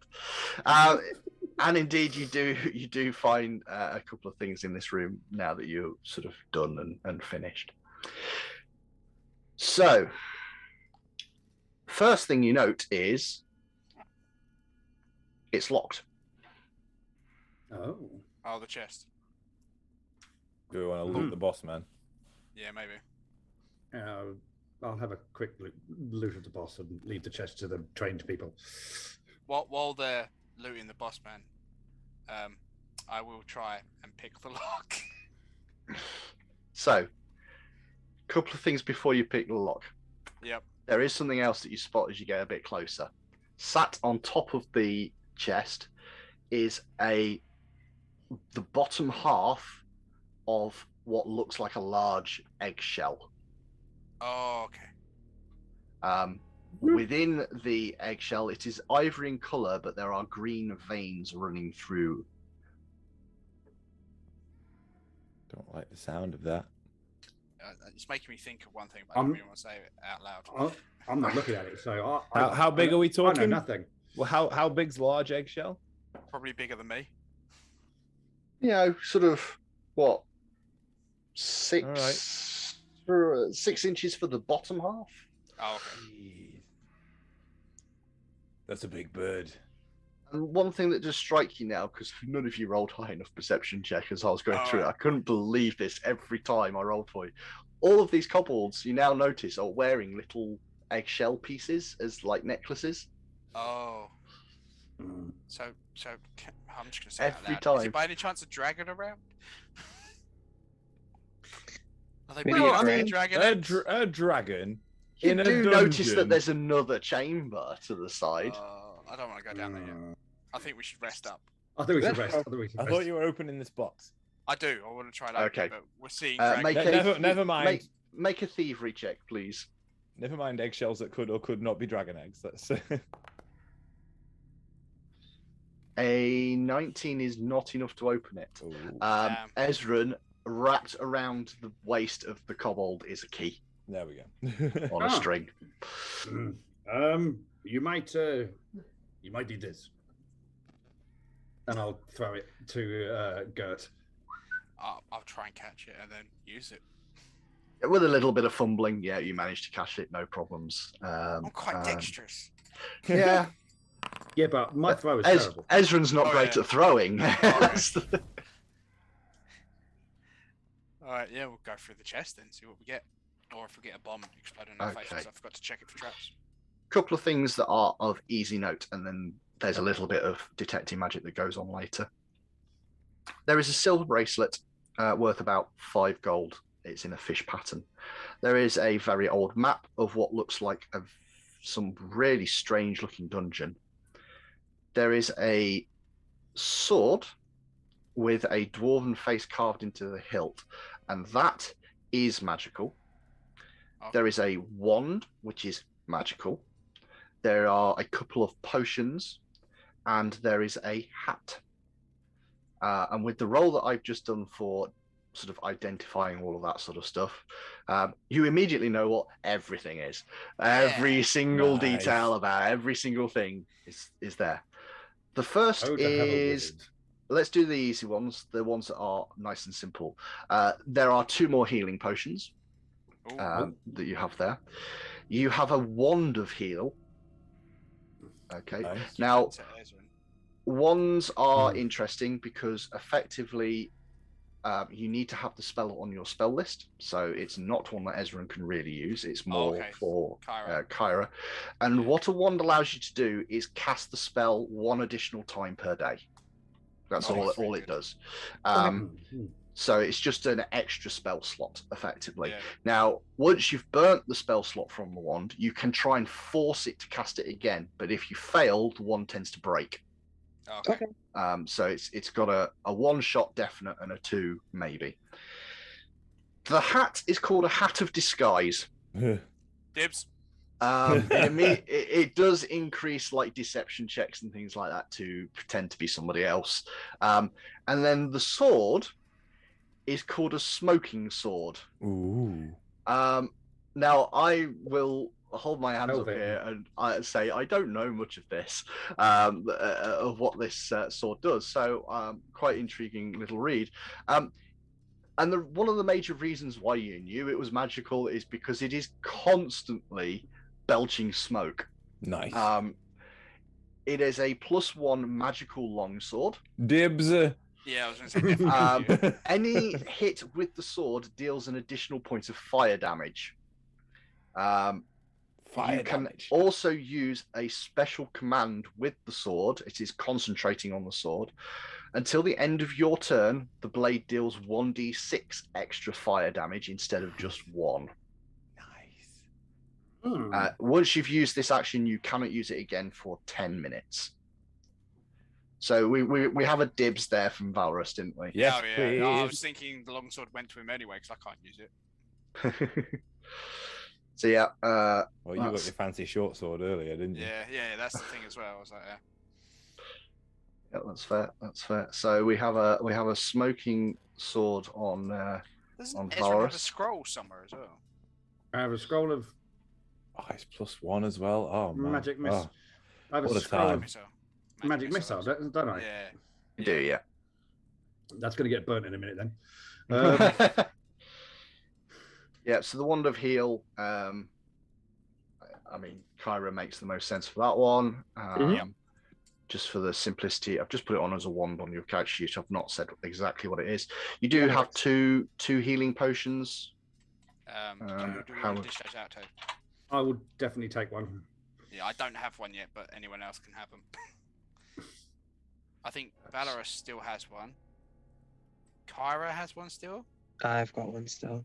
Yeah, so give one to Ezran. I can keep one, or someone can double up? That healing potions? Yeah. I don't have one. I used one, I think. Oh, did you? I'll give it to you then. Cool. Thank you. Okay. There we are. And there's that. And then the hat of disguise. Yep. Yeah. Just because. Okay. So it's at this point you have a little bit of a choice. I mean, you have a couple of choices, to be fair. You're fairly certain, considering what you've seen so far, that most likely these kobolds are the cause of the problem. you could just head back to town and leave it as it is. However, there is a chamber. There is a chamber unexplored. So you could rest up the night. And you could carry on exploring. And I think, to be fair, does everybody want to do that? Yeah. Let's go. Even considering rest up and then explore. Rest up and then explore. So, yeah, as you are all well aware, resting up does not necessarily give you a lot of your hit points and things like that back. So we shall rest up the night and very quickly just give everybody their spell slots and what little healing they do get back. I was going to say before we went... Did I just double up my rest?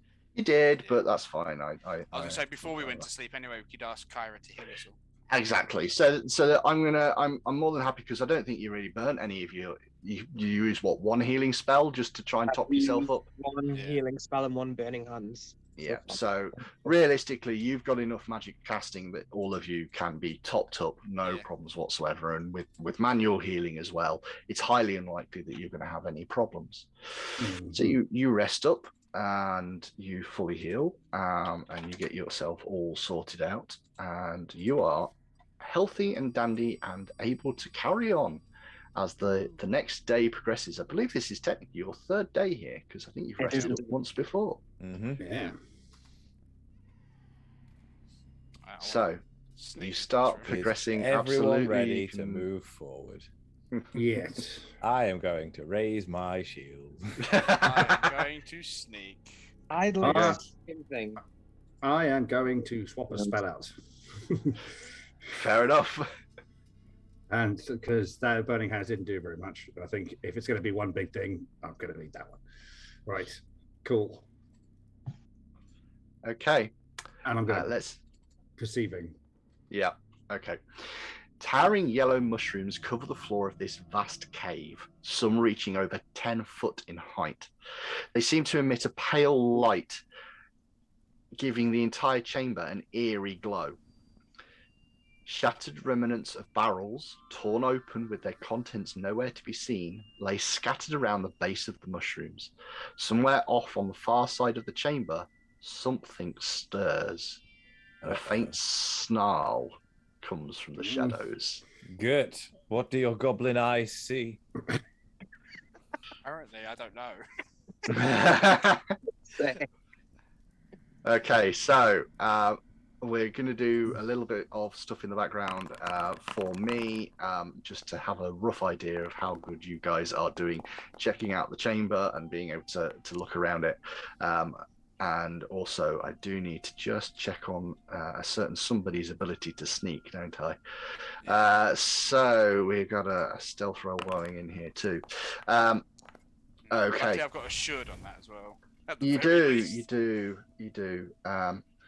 So you start stepping into this sort of chamber. Gert, you are being hyper stealthy.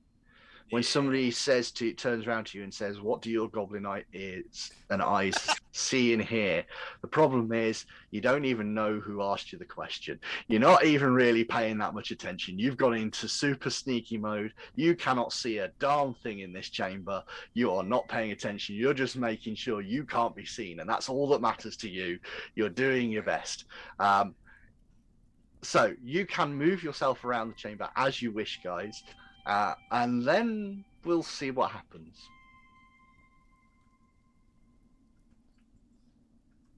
Being careful not to step on mushroom type things. Torch, please. I need a torch. Gert. Yeah. You sneak up to this and you can see that there is a pillar, a sort of plateau just above you.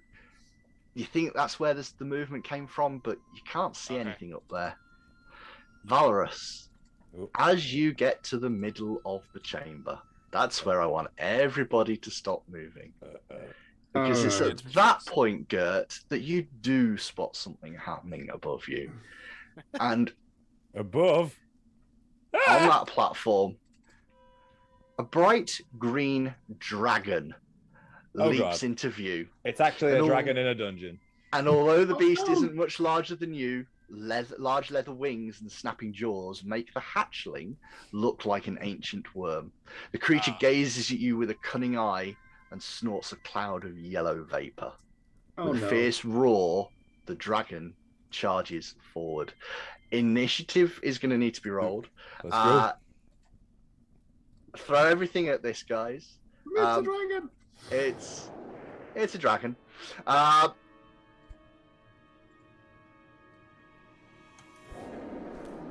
Come on. Have we got a hero point by this point? Nice. You can have a hero point, yes. Each of you can have a hero point. And we shall begin this encounter. And just to make you kind of get a rough idea of how difficult this is, even with a 23, the green dragon is going first. Yeah, I'm going to use my hero point. My initiative roll. No, Well done, you it's made it worse. worse. By 2. The dragon is going to take its actions first. So it's going to. I ain't scared. I've got my shield up. I'll be fine. Fair enough. So it's going to fly over to Valorous. And then it's going to use an ability called Draconic Frenzy. With this, it is going to make 3 attacks on you. Sounds terrifying. Let's go. Even after moving. So it's going to, it gets to do 1 fang strike and 2 tail strikes against you. So first thing it's going to do is it's going to try and hit you with its fangs. That would be a 34 to hit and a natural 20 in the process. Oh, what now?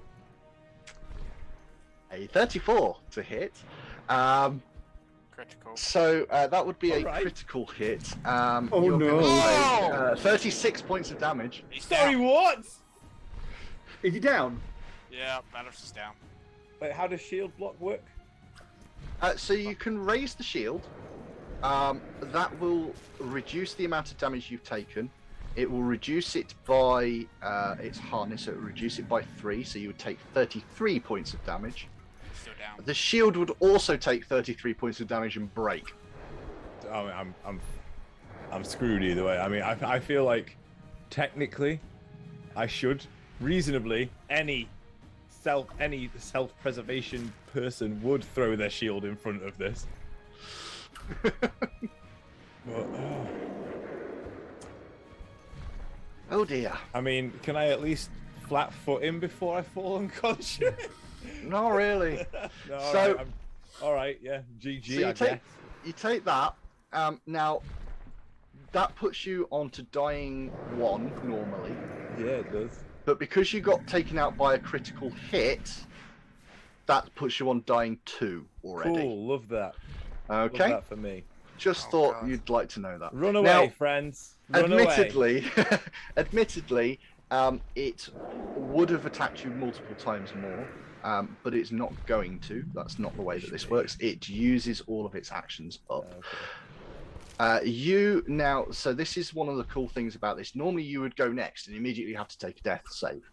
But by the rules of things, because you have been taken out, your initiative changes so that you would now go at the beginning of the next turn. So you do not have a turn this point and you're not going to die immediately. Okay.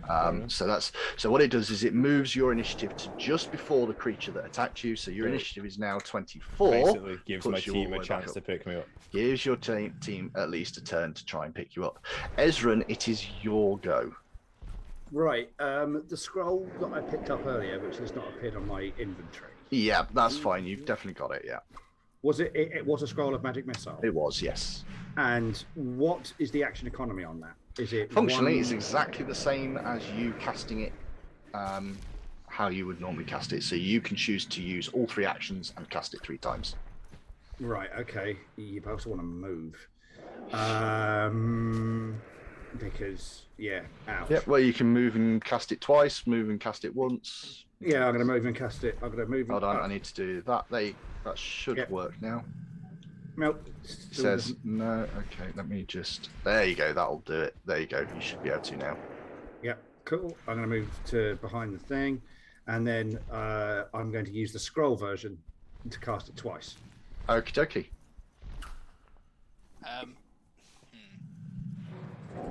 Kyra, Yes. preemptively, this is probably going to go quite bad. Can you get Valorous up? And if possible, at least stand on one side of the creature so I can flank it. So if Valorous is up, You'll have to see, won't you? flank it straight away. But yeah. Sure. Oh, Sure. damn, Sure. I was going to say, hang on, that just gave me a thought. I could have redacted myself, but I'm not going to. Okie dokie. So yeah, So yeah, I'm going to cast the magic. I need a magic missile up, so there you go. do that. Yeah. Damage. Roll once. Okay. Three. Yep. 3 points of damage. It does seem to cut into this creature, no problems whatsoever, and another 3 points of damage. Yeah. So you've taken a small chunk out of it, but it's certainly an initial chunk. Something that it's yeah. Right. We go on to Kyra. We need some crits, guys. We need some crits, and we need them bad. Oh, Yeah. right. Matt, how does me picking Valorous up work in this? Because obviously D&D might be a little bit different. But what do I need to do to get Valorous up, essentially? So, in this system, as soon as you hit him with a healing spell, he will be up. He'll be up with whatever amount of health you manage to roll for him, so there's no problems with that. What he will have as a penalty is he'll have something called the wounded condition. Functionally, that makes it easier for him to die in the future. Right. Okay. But it's still better than nothing. Okay. Yeah. So I'm gonna move here. I'm then Yep. gonna spend my remaining 2 actions on big healing spell, essentially. Yep. So that is It's gonna be a D10 plus 8. okay. So because of the way that it works, you'll have a bit of range. You don't need to be touching him. I'd suggest you cast the spell first and then move up, just because it means that if this creature has any reaction to you casting a spell, Right. you'll avoid it. So that's just nice and simple range. mechanics there. But yeah, absolutely 1d10 plus 8 worth of healing. I look forward to my 9 health. No, 16 health, sir. Nice, 16. let's go. So you will still be prone. You won't be unconscious anymore. And you are not dying anymore, which I suppose is a positive in its own regard. You do have 1 level of the wounded condition, though. And yeah, as I say, you are unfortunately still on the floor, but you are at least alive. And then 16 Valorous, by the way. okie dokie, that's not a problem. So Valorous, yeah, you need to add another 8, but there we go. So if he's prone, does he still give me flanking? he does not. Okay. Kyra would, but Yeah, that's where that just changed where I needed to move. So. yeah, absolutely. It is your turn, Gert. This dragon is still stooping over the top of people. Yeah. So I'm going to move there. I'm going to activate my stone blessing. Yep. The extra So 2 damage. 1, 2 Nice. action and 1 attack. Yep. Yep. And Nice. A 26 is a hit, not a critical. not a critical. He's going to have a higher AC than the bloody kobolds, man. Come on. It will do. Will 2 to do. that. So But 13 damage plus an extra 2. Yeah, that's That ain't nothing. That's not nothing, and he does not seem to be happy at all at that. Valorous, it is your turn. Hello. Tell me if I can do all of these things. Go for it. Stand Let's up, see. chug a healing potion, slash him in the face. Yes. Cool, then that is what I would like to do. Yeah. Taking the assumption that the potion is on your belt, I'll say that can be drawn for I free. am So. Up now. Yep. Up now. Down the potion. How do I down the potion again? So if you go to your Oh, it's in my inventory, It's actually yeah, in the character sheet, isn't it? it is indeed. Yeah. Unfortunately, it doesn't appear on the quick list of options. Use healing potion. Mm. Nice. And 5 points of healing back. It's not nothing. It's not It's nothing. not nothing. And then I'm a hit a dragon with a sword. Yep. Your Do I ratio actually will have to go, click though. heal on that, yeah? Yes, you will. Yeah. Okay, cool. Strikes with my smoking sword. Mhm. Oh, yeah, activate for fire damage next time as well. It takes an If I, action to if I activate had it. the actions, I would. Yeah. That Yeah. is a hit. Nice. Let's go. Is it a critical? No, it's not. Damn. Damage. 9 points of damage. That does include the one plus being a one fire, for fire. So yeah, that's cool. It's taking another 9 points of damage, and it actually does look like you've taken a reasonable chunk out of it. The We only can do this. downside is it's going next. Yeah. So it's I only- going to. I only got killed quite so bad because it was a crit, guys. We're going to be Yeah, fine. yeah, He's yeah. probably totally weak when he hits normally. Come on. We got 36 on the crit, so it means he's got something like plus 16. So it's going to turn around Gert, because Gert's the one that's really hurt him. And he's going Dying's not to so bad, mate. It's 14. all right. take Ross a one. Ah! 33 to hit. Jesus! I believe that's a crit. If I activate my dodge, which turns it to a 21, It's Is not. that It's still still a crit? crit. Yeah, it it's is still a crit. Yeah. It's still a crit. Okay. Right. Oh, Who's getting me next? 16 points of damage. Oh, okay, I'm still alive. Jesus. You are. All right. You are. That was half my health, though. It'll then try and hit you with its tail. Oh, God. Don't forget that. Oh, thank God for that. And it does miss, so you get hit quite harsh by a bite, but the tail comes round and you manage to avoid it. It is, however, going to turn and have another. Well, actually, no, it's going to. Don't particularly want to stay there. Going to get myself out of the way. I'm going to move and get away. Attack of opportunity. It will be an attack of opportunity as it starts to fly away. So you can absolutely get that. Ah, Hero That's point. well, yeah, you've got one. Yes, I'll use it. Let's go. on. Critical roll. 27 is a hit. It's not a crit. We need the crits. Yeah. Yes. I'll take that though. I I'll take mean, that. max damage though is pretty good going. So yeah, it's going to flit its way over here, having taken quite a bit of a brutal hit. Oh, no, you Ezran. don't. right. This. Oh, no guts, no glory. Ezra's going to do something really stupid and hope someone saves his ass in a minute. I am going to run straight up against this monster, Sir. Okay. and I am going to use the spell that I swapped out for and pray I crit. I'm going to use Shocking Grasp because it's a touch spell, but it's 2d12 damage if I hit him. It is absolutely. It is absolutely. So yeah, go for it. Make that attack Come on. roll. If I could Come give on. you, if I could give you hero points, I would. There it is! Yes! No way! Very nicely done. Very nicely done. That is a critical hit. On a 2d12 attack. It will be 1d12 because the +1 heightened is +1 spell level, not +1 character level. So it's still only 1d12, but it's 1d12 plus your. I know naturally it's 2d12, so it is still 2d12. Yes. And I believe there'll be a I little roll bit of low. a Nice. 12 points of Oh, you damage. didn't crit that? Doesn't matter because I Oh. take the double damage is done on the Oh, the for thing, spells. yeah. I do press the double damage button. You run up to it and just and the creature just Yeah! I was just getting ready to use my air Ezra with thing the and go on the killing other side. blow, man. Let's go. Oh, thank So- God for that. Fucking sir. we fade to black as the creature drops to the ground. We slide out through the various tunnels, back up through the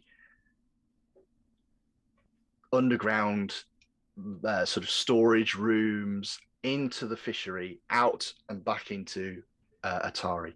This small village, town, I guess, various different bits and pieces. And we keep on getting flashes of sort of like moments of these fights. The spider going down, the gang of odd troglodyte-like creatures that you fought the small rat-like elemental. The fight that you had in the previous chamber with this kobold who was desperately trying to sort of fight back because it was trying to cast spells but couldn't because you got to it too quick and it couldn't do that.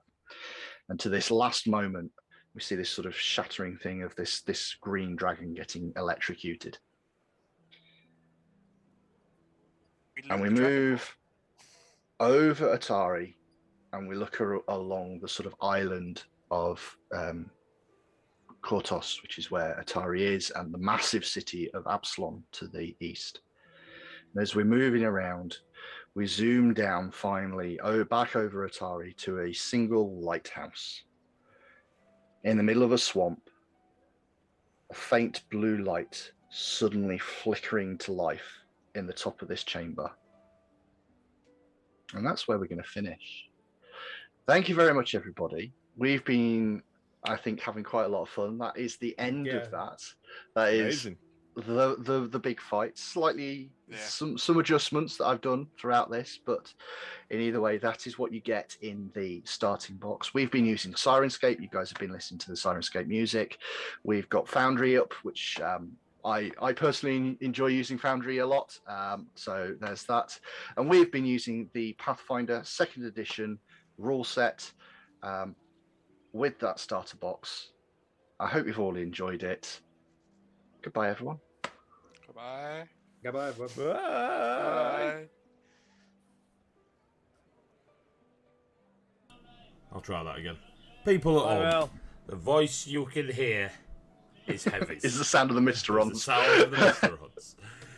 Welcome. I hope you've enjoyed watching the ever beautiful Matt of Random Encounter. You can go check out his YouTube channel that I've posted in the chat, where he's running vaults of. Go on, what is it? It's the Abomination Vaults. Abomination in fact, Vaults. that is where the lighthouse in question that you've just seen, that is the start of that adventure path. There you go. So, I'd just like to give a big thank you to Sean, Mel, Sai and Conan for joining us on this little journey. A super huge thank you to Matt of Random Encounter for running this for me, because I didn't have a clue what to do. And as you can see, it is a beautiful system. I've got a lot of love for this system, and so much so that the Random Encounter lot have honoured me with allowing to GM for them. So in a couple of weeks, it will be a Friday stream, but in a couple of weeks we will be starting Quest for the Lost Flame, which is the most recent Quest for the Frozen Flame. Flame, not Lost, Frozen. Yeah, it's the most recent one. They just finished up Strength of Thousands, and Quest for the Frozen Flame is coming out next. Cool. So thank you very much, folks. Thank you to Matt. Thank you to you lot. It's been absolutely brilliant. Thanks for having us, man. It's been a really cool system. I'm genuinely very into it. Yeah. I'm glad I picked up the book, and I'm probably going to pick up more. Well I impressed. want to keep going. Yeah, I'd say I would have keep playing, man. Great. Well, I will put some feelers out to you guys, because there are plans afoot for me as well. So there might well be something on offer. Cool. If you want to see the previous 2 sessions and this one, it'll all be up on YouTube. If you've got folks that are looking to get into Pathfinder and you don't have the time to teach them, put them that way. And yeah, so nice little plug there. Thank you very much. So I tell you what, for now, say goodbye, players. Goodbye. Goodbye.